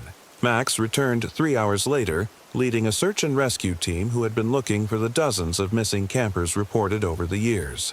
The dog was exhausted but triumphant, and I swear he looked smug as he accepted the praise and treats that followed. The official investigation never produced a satisfactory explanation for what had happened. Mass hallucination brought on by some kind of environmental factor, maybe a gas leak or atmospheric anomaly, was the best the authorities could manage. Most of the families were content to accept that explanation and go home to rebuild their lives. But Linda, Emma, Tyler, and I know the truth. We drove the RV home the next day, and we've never been back to Sedona. We've never even discussed going back. Some places are better left undisturbed, some mysteries better left unsolved. But sometimes, late at night, I wake up with the feeling that something is calling to me from the red rocks. Something patient and alien and eternal, waiting for another chance to add my voice to its collection. And sometimes I wonder if we really escaped at all, or if we're still standing in that stone campground, living out an eternal loop of false memory while our real bodies slowly weather away into dust. The only thing that convinces me we're really home is Max. He's older now, gray around the muzzle, but his eyes are still bright and alert. And whenever I start to doubt the reality of our situation, he seems to know. He'll come over and rest his head on my lap, reminding me with his warm, solid presence that some things are too real to fake. Dogs, after all, can't be fooled by even the most perfect illusion. At least, I hope they can't. They warned us. Locals always do. But we laughed. My name's Sarah Rodriguez. I had just turned 22 when we arrived at the Chirikahwa Mountains, and it was the worst mistake of our lives. The four of us, Marcus, Jenna, Kyle, and myself, had planned this spring break camping trip for months. We were college seniors at Arizona State, desperate for one last adventure before graduation dragged us into the real world. The Chirikahwa Mountains seemed perfect, remote enough to feel like true wilderness, but not so isolated that we'd be completely cut off from civilization. The towering rock spires and hidden canyons promised the kind of Instagram-worthy backdrop that would make our friends back in Tempe jealous. We should have listened to the warnings. The drive from Tucson took longer than expected. Our GPS kept glitching as we wound through the desert highways, the signal cutting in and out as we climbed into the mountains. Marcus, our self-appointed navigator, kept cursing at his phone as the blue dot representing our location jumped erratically across the screen. "Technology's worthless out here," he muttered, tossing his phone onto the dashboard of his beat-up Jeep Wrangler. "Good thing I brought paper maps." Jenna laughed from the passenger seat, her blonde hair whipping in the wind from the open windows. "Paper maps? What are you, 80 years old?" "Hey, when the satellites fail, old school saves the day," Marcus shot back with a grin. He was studying outdoor recreation, the kind of guy who knew which berries were poisonous and could start a fire with nothing but sticks and determination. If anyone could keep us safe in the wilderness, it was him. Kyle, squeezed beside me in the back seat with our camping gear, barely looked up from his sketchbook. He was our quiet artist, always drawing, always observing. His dark eyes moved constantly, taking in details the rest of us missed. "The rock formations here are incredible," he said softly, pencil scratching against paper. "Like ancient cathedrals." I peered over his shoulder at his sketch, jagged spires of rock reaching toward a darkening sky, shadows pooling in the spaces between them like black water. There was something unsettling about the way he'd drawn it, something that made the stones look less like natural formations and more like teeth. "Creepy much?" I said, trying to lighten the mood. Kyle glanced at me, his expression unreadable. The Apache called this place Land of the Standing Rocks. They believed the stones were warriors turned to stone, still guarding the mountains. "Great," Jenna said. "Stone warriors. Just what every camping trip needs. Local folklore to give us nightmares." But Marcus was nodding seriously. "The Apache avoided certain areas up here. Said they were haunted by something they called the hunger that walks. Probably just stories to keep rivals away from hunting grounds, but still." "You're all giving me the creeps," I said, but I was smiling. This was exactly the kind of adventure I'd been craving. Remote, mysterious, a little dangerous. After 4 years of lectures and textbooks, I wanted to feel truly alive again. We reached the trailhead just as the sun began its descent toward the western peaks. The parking area was little more than a dirt clearing beside the road, empty except for our Jeep and a rusty pickup truck that looked like it had been there for decades. A weathered wooden sign marked the beginning of the Bonita Canyon Trail, but the paint was so faded I could barely make out the words. As we unloaded our gear, an old man emerged from the trees. He must have been in his 70s, his weathered face telling stories of decades spent under the desert sun. He wore a faded baseball cap and boots that had seen better years, and he moved with the careful precision of someone who knew these mountains intimately.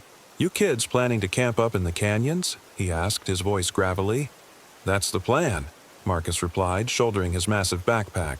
"We've got permits for 3 nights. The old man, his name was Joe, he told us, shook his head slowly. "Might want to reconsider. Weather's supposed to turn bad tomorrow night. Flash flood warnings for the whole area. I checked my phone, but there was no signal. The weather looked clear when we left Tucson this morning." "Desert weather changes fast," Joe said. "But that's not the only reason to stay away from the deep canyons." He paused, studying our faces. "You ever heard of the hunger that walks?" Kyle's pencil stopped moving across his sketchbook. "You mean the Apache legend?" "Legend." Joe spat into the dust. 50 years I've been guiding folks through these mountains, and I've seen things that ain't in any legend. Things that smile with too many teeth and walk on 2 legs but ain't human anymore." He fixed his gaze on each of us in turn. "That thing in the deep canyons, it's been getting bolder lately. Park Service won't talk about it, but I know what I've seen." Jenna rolled her eyes. "Right. Monster stories. What's next? Warnings about Bigfoot?" But something in Joe's eyes made my skin crawl. There was no humor there, no attempt to spook tourists for fun. Just bone-deep fear and absolute certainty. 3 hikers went missing last month, he continued. Found one of them a week later, wandering the parking lot. But he wasn't right. Kept smiling, even when he was crying. Wouldn't stop smiling. Joe's voice dropped to barely above a whisper. Hospital said there was nothing wrong with him physically, but his family. They said he wasn't the same person who went into those mountains. "Come on," Marcus said, but his voice lacked conviction. You're talking about some kind of possession? That's not exactly scientific. Science don't explain everything that happens in these mountains, son. Joe reached into his truck and pulled out a small leather pouch. Apache blessing, he said, offering it to Marcus. Medicine man from the reservation made it. Might not help, but it couldn't hurt. Marcus hesitated, then took the pouch. The moment his fingers touched the leather, I felt something shift in the air around us. A subtle wrongness, like the moment before a thunderstorm when the pressure drops and every animal goes silent. If you're determined to go up there, stay on the main trail, Joe said. Don't follow any side paths, no matter how interesting they look. Don't trust voices calling from the rocks. And if one of your group goes missing... He paused, his weathered hands gripping the edge of his truck bed. Don't let them back into your camp, no matter how much they look like your friend, no matter what they say. The thing in those canyons is clever, and it's hungry. With that cheerful warning, Joe climbed into his truck and drove away, leaving us standing in the gathering dusk with our camping gear and a growing sense of unease. Well, that was unsettling, Jenna said, trying to sound casual. Just local color, Marcus said, but I noticed he tucked the leather pouch carefully into his jacket pocket. Every wilderness area has its ghost stories. Keeps the tourists from getting too comfortable. Kyle was still sketching, his pencil moving faster now. When I looked over his shoulder again, I saw he'd added a figure to his drawing. Something tall and thin standing among the stone spires, watching our group with eyes that seemed to follow the viewer. Kyle, that's seriously creepy. He looked up, blinking as if he'd been in a trance. What? Oh, sorry. I thought I saw something moving up there. He gestured toward the canyon walls rising above us. We all looked but saw nothing except shadows lengthening between the rocks. Probably just a bird, Marcus said. Come on, we're losing daylight. We need to get to the campsite before dark. The trail wound upward through a maze of stone corridors, each turn revealing new wonders. The Chirikahwa Mountains were famous for their balanced rocks and towering hoodoos, geological formations that looked more like abstract art than anything nature should produce.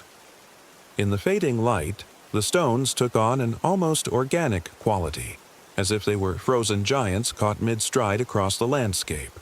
But there was something else, too. An oppressive quality to the silence that went beyond the usual hush of wilderness areas. No bird calls echoed from the rocks. No insects buzzed in the desert air. Even our footsteps seemed muffled, as if the mountains were swallowing sound. Is it just me, or is this place really quiet? Jenna asked, voicing what we were all thinking. Desert environments are often quieter than forests, Marcus said, but he kept glancing over his shoulder as we hiked. Less wildlife density.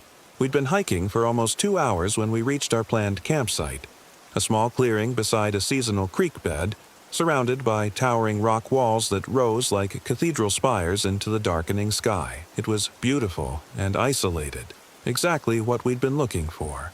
But as we began setting up camp, I couldn't shake the feeling that we were being watched. Kyle had stopped sketching and was helping Marcus gather firewood, but I noticed he kept pausing to stare up at the rim of the canyon above us. "Do you hear that?" he asked during one of these pauses. We all stopped what we were doing and listened. At first, I heard nothing but the whisper of wind through stone. Then, very faintly, I caught it. A sound like voices carried on the breeze, too distant to make out words, but definitely human. Probably other campers, Jenna said. Sound carries weird in canyons. But Marcus was frowning. I thought we were the only ones with permits for this area tonight. He pulled out his phone to check, but the screen remained black. Battery's dead? That's weird. It was at 80% when we started hiking. I checked my own phone. Also dead, despite showing nearly a full charge when we'd parked the Jeep. Kyle's and Jenna's phones were the same, completely drained of power for no apparent reason. Solar storm, maybe? Jenna suggested. I read somewhere that they can mess with electronics. None of us had a better explanation, so we focused on setting up camp. But as darkness fell, the sense of being observed grew stronger. The voices on the wind came and went, sometimes seeming close enough that I expected to see figures emerging from the shadows between the rocks, other times so distant they might have been imagination. We managed to get a fire going as the last light faded from the sky, and for a while, the dancing flames pushed back the oppressive atmosphere. We cooked our dinner, just simple camp food, but it tasted amazing after the long hike, and tried to recapture the easy camaraderie we'd felt at the start of the trip. But the conversation kept dying. Every few minutes, one of us would trail off mid-sentence, distracted by a sound from the darkness beyond our small circle of firelight. Shadows moved between the stone spires in ways that seemed too deliberate, too purposeful to be random. Kyle had taken out his sketchbook again and was drawing by firelight, but when Jenna asked to see what he was working on, he quickly closed the book and shoved it into his pack. Just rock formations, he said. Nothing interesting. By 10 o'clock, we were all exhausted. The combination of the long drive, the hike, and the strange atmosphere of the place had drained us more than any of us wanted to admit. We banked the fire and crawled into our tents, Jenna and I sharing a 2-person tent, Marcus and Kyle each in solo shelters. I lay in my sleeping bag listening to Jenna's breathing slow into sleep, but rest wouldn't come. Every sound from outside seemed amplified. The whisper of wind through the rocks, the settling of cooling stone, and something else, a rhythmic scratching that might have been branches scraping against each other if there had been any trees nearby. Sometime around midnight, I heard Kyle's tent zipper being opened. "Kyle," I whispered but got no response. Footsteps moved away from the campsite, heading deeper into the canyon. I should have woken the others, should have called out to stop him, but something held me back, a primal instinct that said making noise in the darkness would be a very bad idea. Instead, I lay frozen in my sleeping bag, listening to Kyle's footsteps fade into the distance. He was gone for over an hour. When he finally returned, I heard his tent zipper close, followed by what sounded like quiet laughter. Not Kyle's usual laugh, but something higher, more musical, something that made my skin crawl. I didn't sleep for the rest of the night.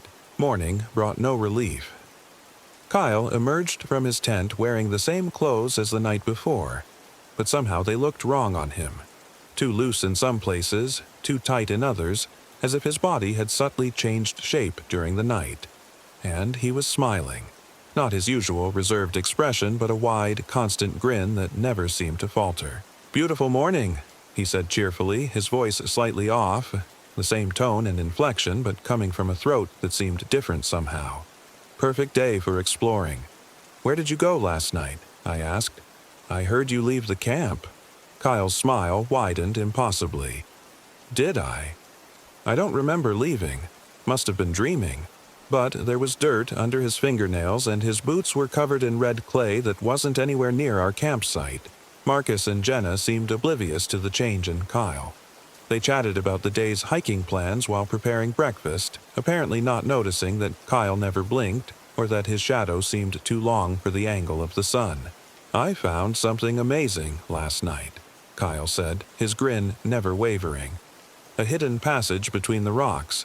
It leads to a chamber filled with ancient paintings. We should explore it today." Cave paintings. Marcus's interest was immediately piqued. That could be a significant archaeological find. "Are you sure you can find it again?" "Oh yes," Kyle said, his eyes fixed on something beyond our camp. "I can find it. I can find all sorts of interesting places now." The way he said it made ice form in my stomach. This wasn't Kyle, not the quiet artist who spoke in whispers and jumped at unexpected sounds. This thing wearing Kyle's face was confident, predatory, wrong in ways I couldn't articulate. But when I tried to voice my concerns to Marcus and Jenna, they looked at me like I was having a breakdown. "Sarah, you look exhausted," Jenna said. "Did you sleep at all last night?" "Kyle is different," I insisted. "Look at him. Really look. He hasn't blinked once since he got up. And that smile." They both turned to look at Kyle, who immediately began blinking normally and let his grin fade to a more natural expression. "Is something wrong?" he asked, sounding exactly like his old self. "See," Marcus said, "you're just tired and stressed. The isolation is getting to you." But I'd seen him. For just a moment when they'd turned to look, Kyle's mask had slipped. His eyes had been completely black, and his too wide smile had revealed teeth that were pointed and went back too far into his mouth. "We need to leave," I said. "Something's wrong with this place, and something's wrong with Kyle." "I'm fine," Kyle said, and his voice was perfectly normal, perfectly him. "Maybe Sarah's having altitude sickness? The elevation here can affect people differently." "It's not altitude sickness," I snapped. "Kyle, tell them where you really went last night. Tell them about the dirt under your nails and the clay on your boots." Kyle looked down at his hands with apparent surprise. "Huh. I must have gotten up to use the bathroom and forgotten. You know how it is when you're half asleep." He was covering perfectly, giving reasonable explanations for everything I'd noticed. And Marcus and Jenna wanted to believe him. Wanted to believe that everything was fine, and their spring break adventure could continue as planned. "Look," Marcus said gently, "if you're really uncomfortable, we can hike back to the Jeep today. But Kyle's probably right about the cave paintings. If there are undiscovered archaeological sites up here, we have a responsibility to document them." I wanted to scream. Instead, I found myself nodding and agreeing to continue with the day's hike. What else could I do? I had no proof except my own growing dread, and my friends thought I was having some kind of breakdown. Kyle led us deeper into the canyon system, following what looked like a game trail that wound between towering stone formations. The path was barely visible, more of a suggestion than an actual trail, but Kyle moved along it with absolute confidence. "How can you be sure this is the right way?" Marcus asked after we'd been hiking for an hour through increasingly treacherous terrain. "I remember," Kyle said simply. His smile had returned, and he hadn't blinked in over 20 minutes. I'd been counting. The trail led us into parts of the Chirikahwa Mountains that felt ancient and untouched. The rock formations here were even more bizarre than those we'd seen before. Twisted spires that defied geological explanation, balanced boulders that seemed to hover in midair, and everywhere the sense that we were walking through a landscape that wasn't entirely natural. "This place is incredible," Jenna breathed, stopping to take photos with her digital camera, the only electronic device that hadn't mysteriously died. These formations must be millions of years old. But when she showed us the photos on her camera's LCD screen, something was wrong. In every shot, there was an extra shadow among the rocks. A tall, thin figure that none of us remembered seeing when she took the pictures. "Must be a camera malfunction," Marcus said, but his voice was uncertain. Kyle leaned over to look at the photos, and his smile grew wider. "Or maybe the camera sees things we don't," he said softly. We hiked for another 2 hours before Kyle announced we'd reached our destination. He led us through a narrow crack between two massive stones, so tight we had to turn sideways and squeeze through. On the other side was a hidden chamber, just as Kyle had promised, but there were no ancient paintings on the walls. Instead, the rock surfaces were covered in scratches, deep gouges carved into the stone, forming patterns that hurt to look at directly. And scattered across the floor of the chamber were bones. Lots of bones. Some animal, some that looked disturbingly human. "Kyle," Marcus said slowly, "this isn't an archaeological site. This is a feeding ground," Kyle finished, his voice filled with satisfaction. "Beautiful, isn't it?" That's when his mask finally slipped completely.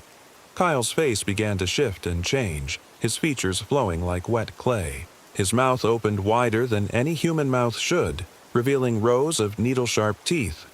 His eyes went completely black, and when he smiled, it was with genuine hunger. "I've been so patient," the thing wearing Kyle's body said. "So careful. But I'm getting hungry again, and you've made it so easy." Jenna screamed. The sound echoed off the chamber walls, seeming to multiply until it felt like a dozen voices were shrieking in harmony. Marcus grabbed her hand and mine, shouting for us to run.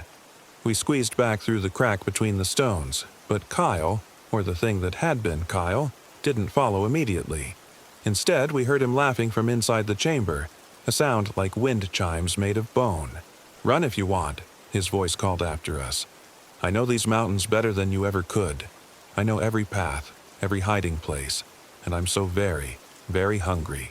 We ran through the maze of stone corridors, no longer caring about staying on any trail. Behind us, we could hear something moving through the rocks, sometimes on 2 legs, sometimes on 4, sometimes making sounds no terrestrial creature should make. The campsite, Marcus gasped as we stumbled through a particularly narrow passage. We need to get our gear and get out of here.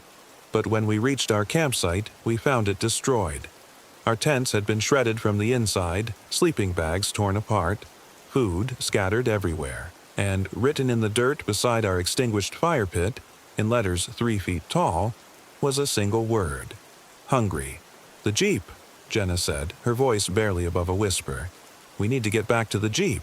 But as we started toward the trail that would take us back to the parking area, Kyle appeared ahead of us on the path. He stood perfectly still, blocking our way, his head tilted at an impossible angle. "Leaving so soon?" he asked, his voice now openly inhuman, too deep with harmonics that seemed to come from inside our skulls rather than our ears. But we haven't had dinner yet. We backed away from the trail, deeper into the canyon system. Behind us, the walls rose higher and higher until we were trapped in a narrow gorge with sheer stone faces on 3 sides and Kyle blocking the only way out.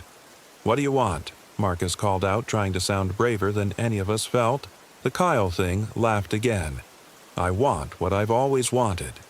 What my kind has wanted since the first humans stumbled into our territory. I want to feed.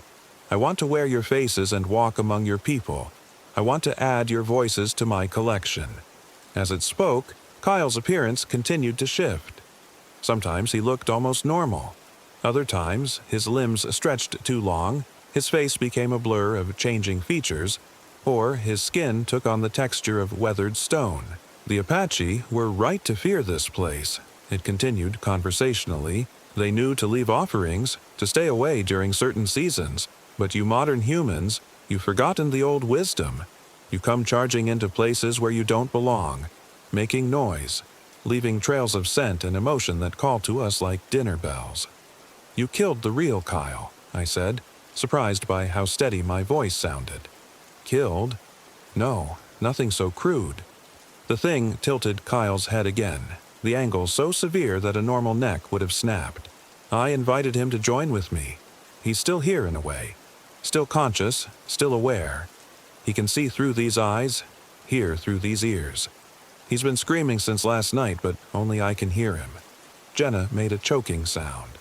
Marcus put his arm around her, but his face had gone pale. "The others who went missing," I continued, some part of my mind still trying to understand what we were facing. "The hiker who came back but wasn't right." "Oh, that was sloppy work. I was still learning how to wear human shapes properly. This time, I thought I did much better." The Kyle thing grinned, and for just a moment I caught a glimpse of the real Kyle's face beneath the thing's mask. His eyes wide with terror, his mouth open in a silent scream. "Though I suppose it doesn't matter now. You won't be leaving to tell anyone about my little imperfections." The gorge around us began to change. The stone walls started moving, closing in with grinding sounds like massive gears. What had been solid rock became fluid, reshaping itself to trap us more completely. "This is impossible," Marcus said, but his voice cracked on the words. "Impossible?" The Kyle thing laughed.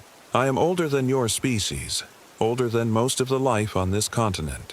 I was here when these mountains were young, and I'll be here long after your civilization falls to dust. I am the hunger that walks, the dream in stone, the thing that makes humans afraid of the dark." The walls pressed closer. Soon we'd be crushed against each other, unable to move. And then, "Marcus," I said urgently, "the blessing, the thing Joe gave you." Marcus fumbled in his jacket pocket and pulled out the small leather pouch.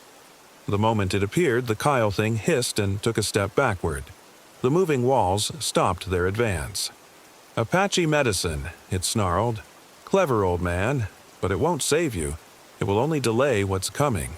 "What do we do with it?" Marcus asked, holding the pouch out in front of him like a shield. "I don't know," I said. "Open it." Marcus's hands shook as he untied the leather cord binding the pouch. Inside was a mixture of dried herbs, a small piece of turquoise, and what looked like a fragment of bone carved with symbols. The Kyle thing was backing away from us, its stolen face contorting with rage. "You think your human magic can banish me? I am part of this place, woven into the stone itself.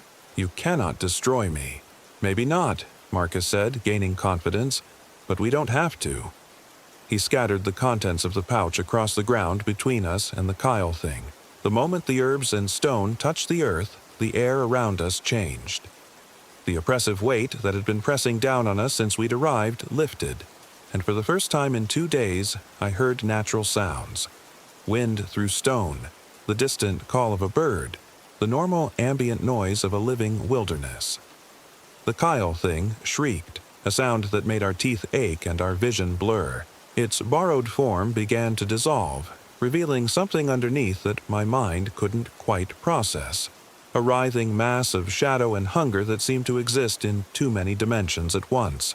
This isn't over, it howled as it retreated deeper into the canyon. I know your scents now. I know your faces. I will find you again.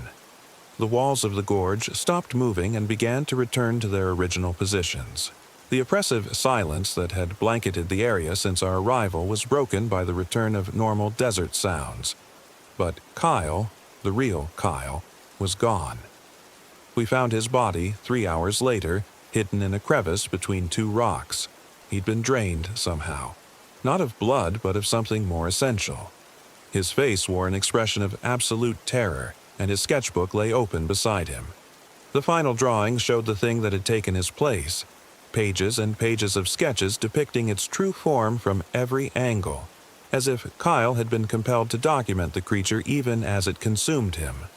The hike back to the parking area took us all night. We stumbled through the darkness following Marcus's paper maps and compass, too afraid to stop and rest. Every shadow looked like the Kyle thing. Every sound made us jump. But the blessing seemed to hold. The creature didn't follow us out of its territory. Joe's truck was still in the parking area when we reached it at dawn. He took one look at our faces and knew what had happened. "Where's your friend?" he asked quietly. "Dead," I said simply. There was no point in trying to explain the truth. Joe nodded grimly. "I'll call the park service, report him as missing. Search and rescue will find the body eventually." He paused, studying our faces. "But they won't find what killed him, will they?" "No," Marcus said.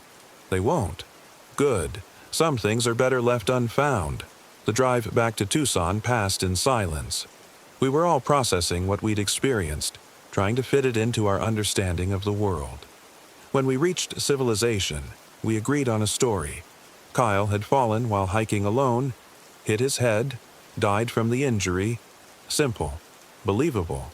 No mention of things that wore human faces or fed on something more than flesh. The official investigation concluded exactly as we'd expected. Accidental death. Case closed. But I know the truth. And sometimes, late at night, I wake up convinced I can hear Kyle screaming. Not the Kyle things in human shrieks, but the real Kyle's voice, still trapped somewhere in that creature's memory. Still aware, still suffering. I've had the dreams for 3 years now. Dreams where I'm back in those stone corridors and something with my face is hunting people I care about. Dreams where I'm not sure if I ever really escaped, or if the thing that wears Kyle's memories is now wearing mine. Sometimes I catch myself smiling for no reason. Sometimes I forget to blink for long periods. Sometimes I wake up with dirt under my fingernails and no memory of how it got there. And sometimes in mirrors or windows I see a shadow standing behind me that looks exactly like Kyle. He's always smiling that too wide grin, and he's always whispering the same thing. "I'm still hungry." I've been thinking about going back to the Chirikahwa Mountains. I tell myself it's to face my fears, to find closure. But deep down, I know the truth. Something is calling me back to those stone cathedrals. Something that knows my scent and remembers my face. The hunger is growing, and it wants me to come home.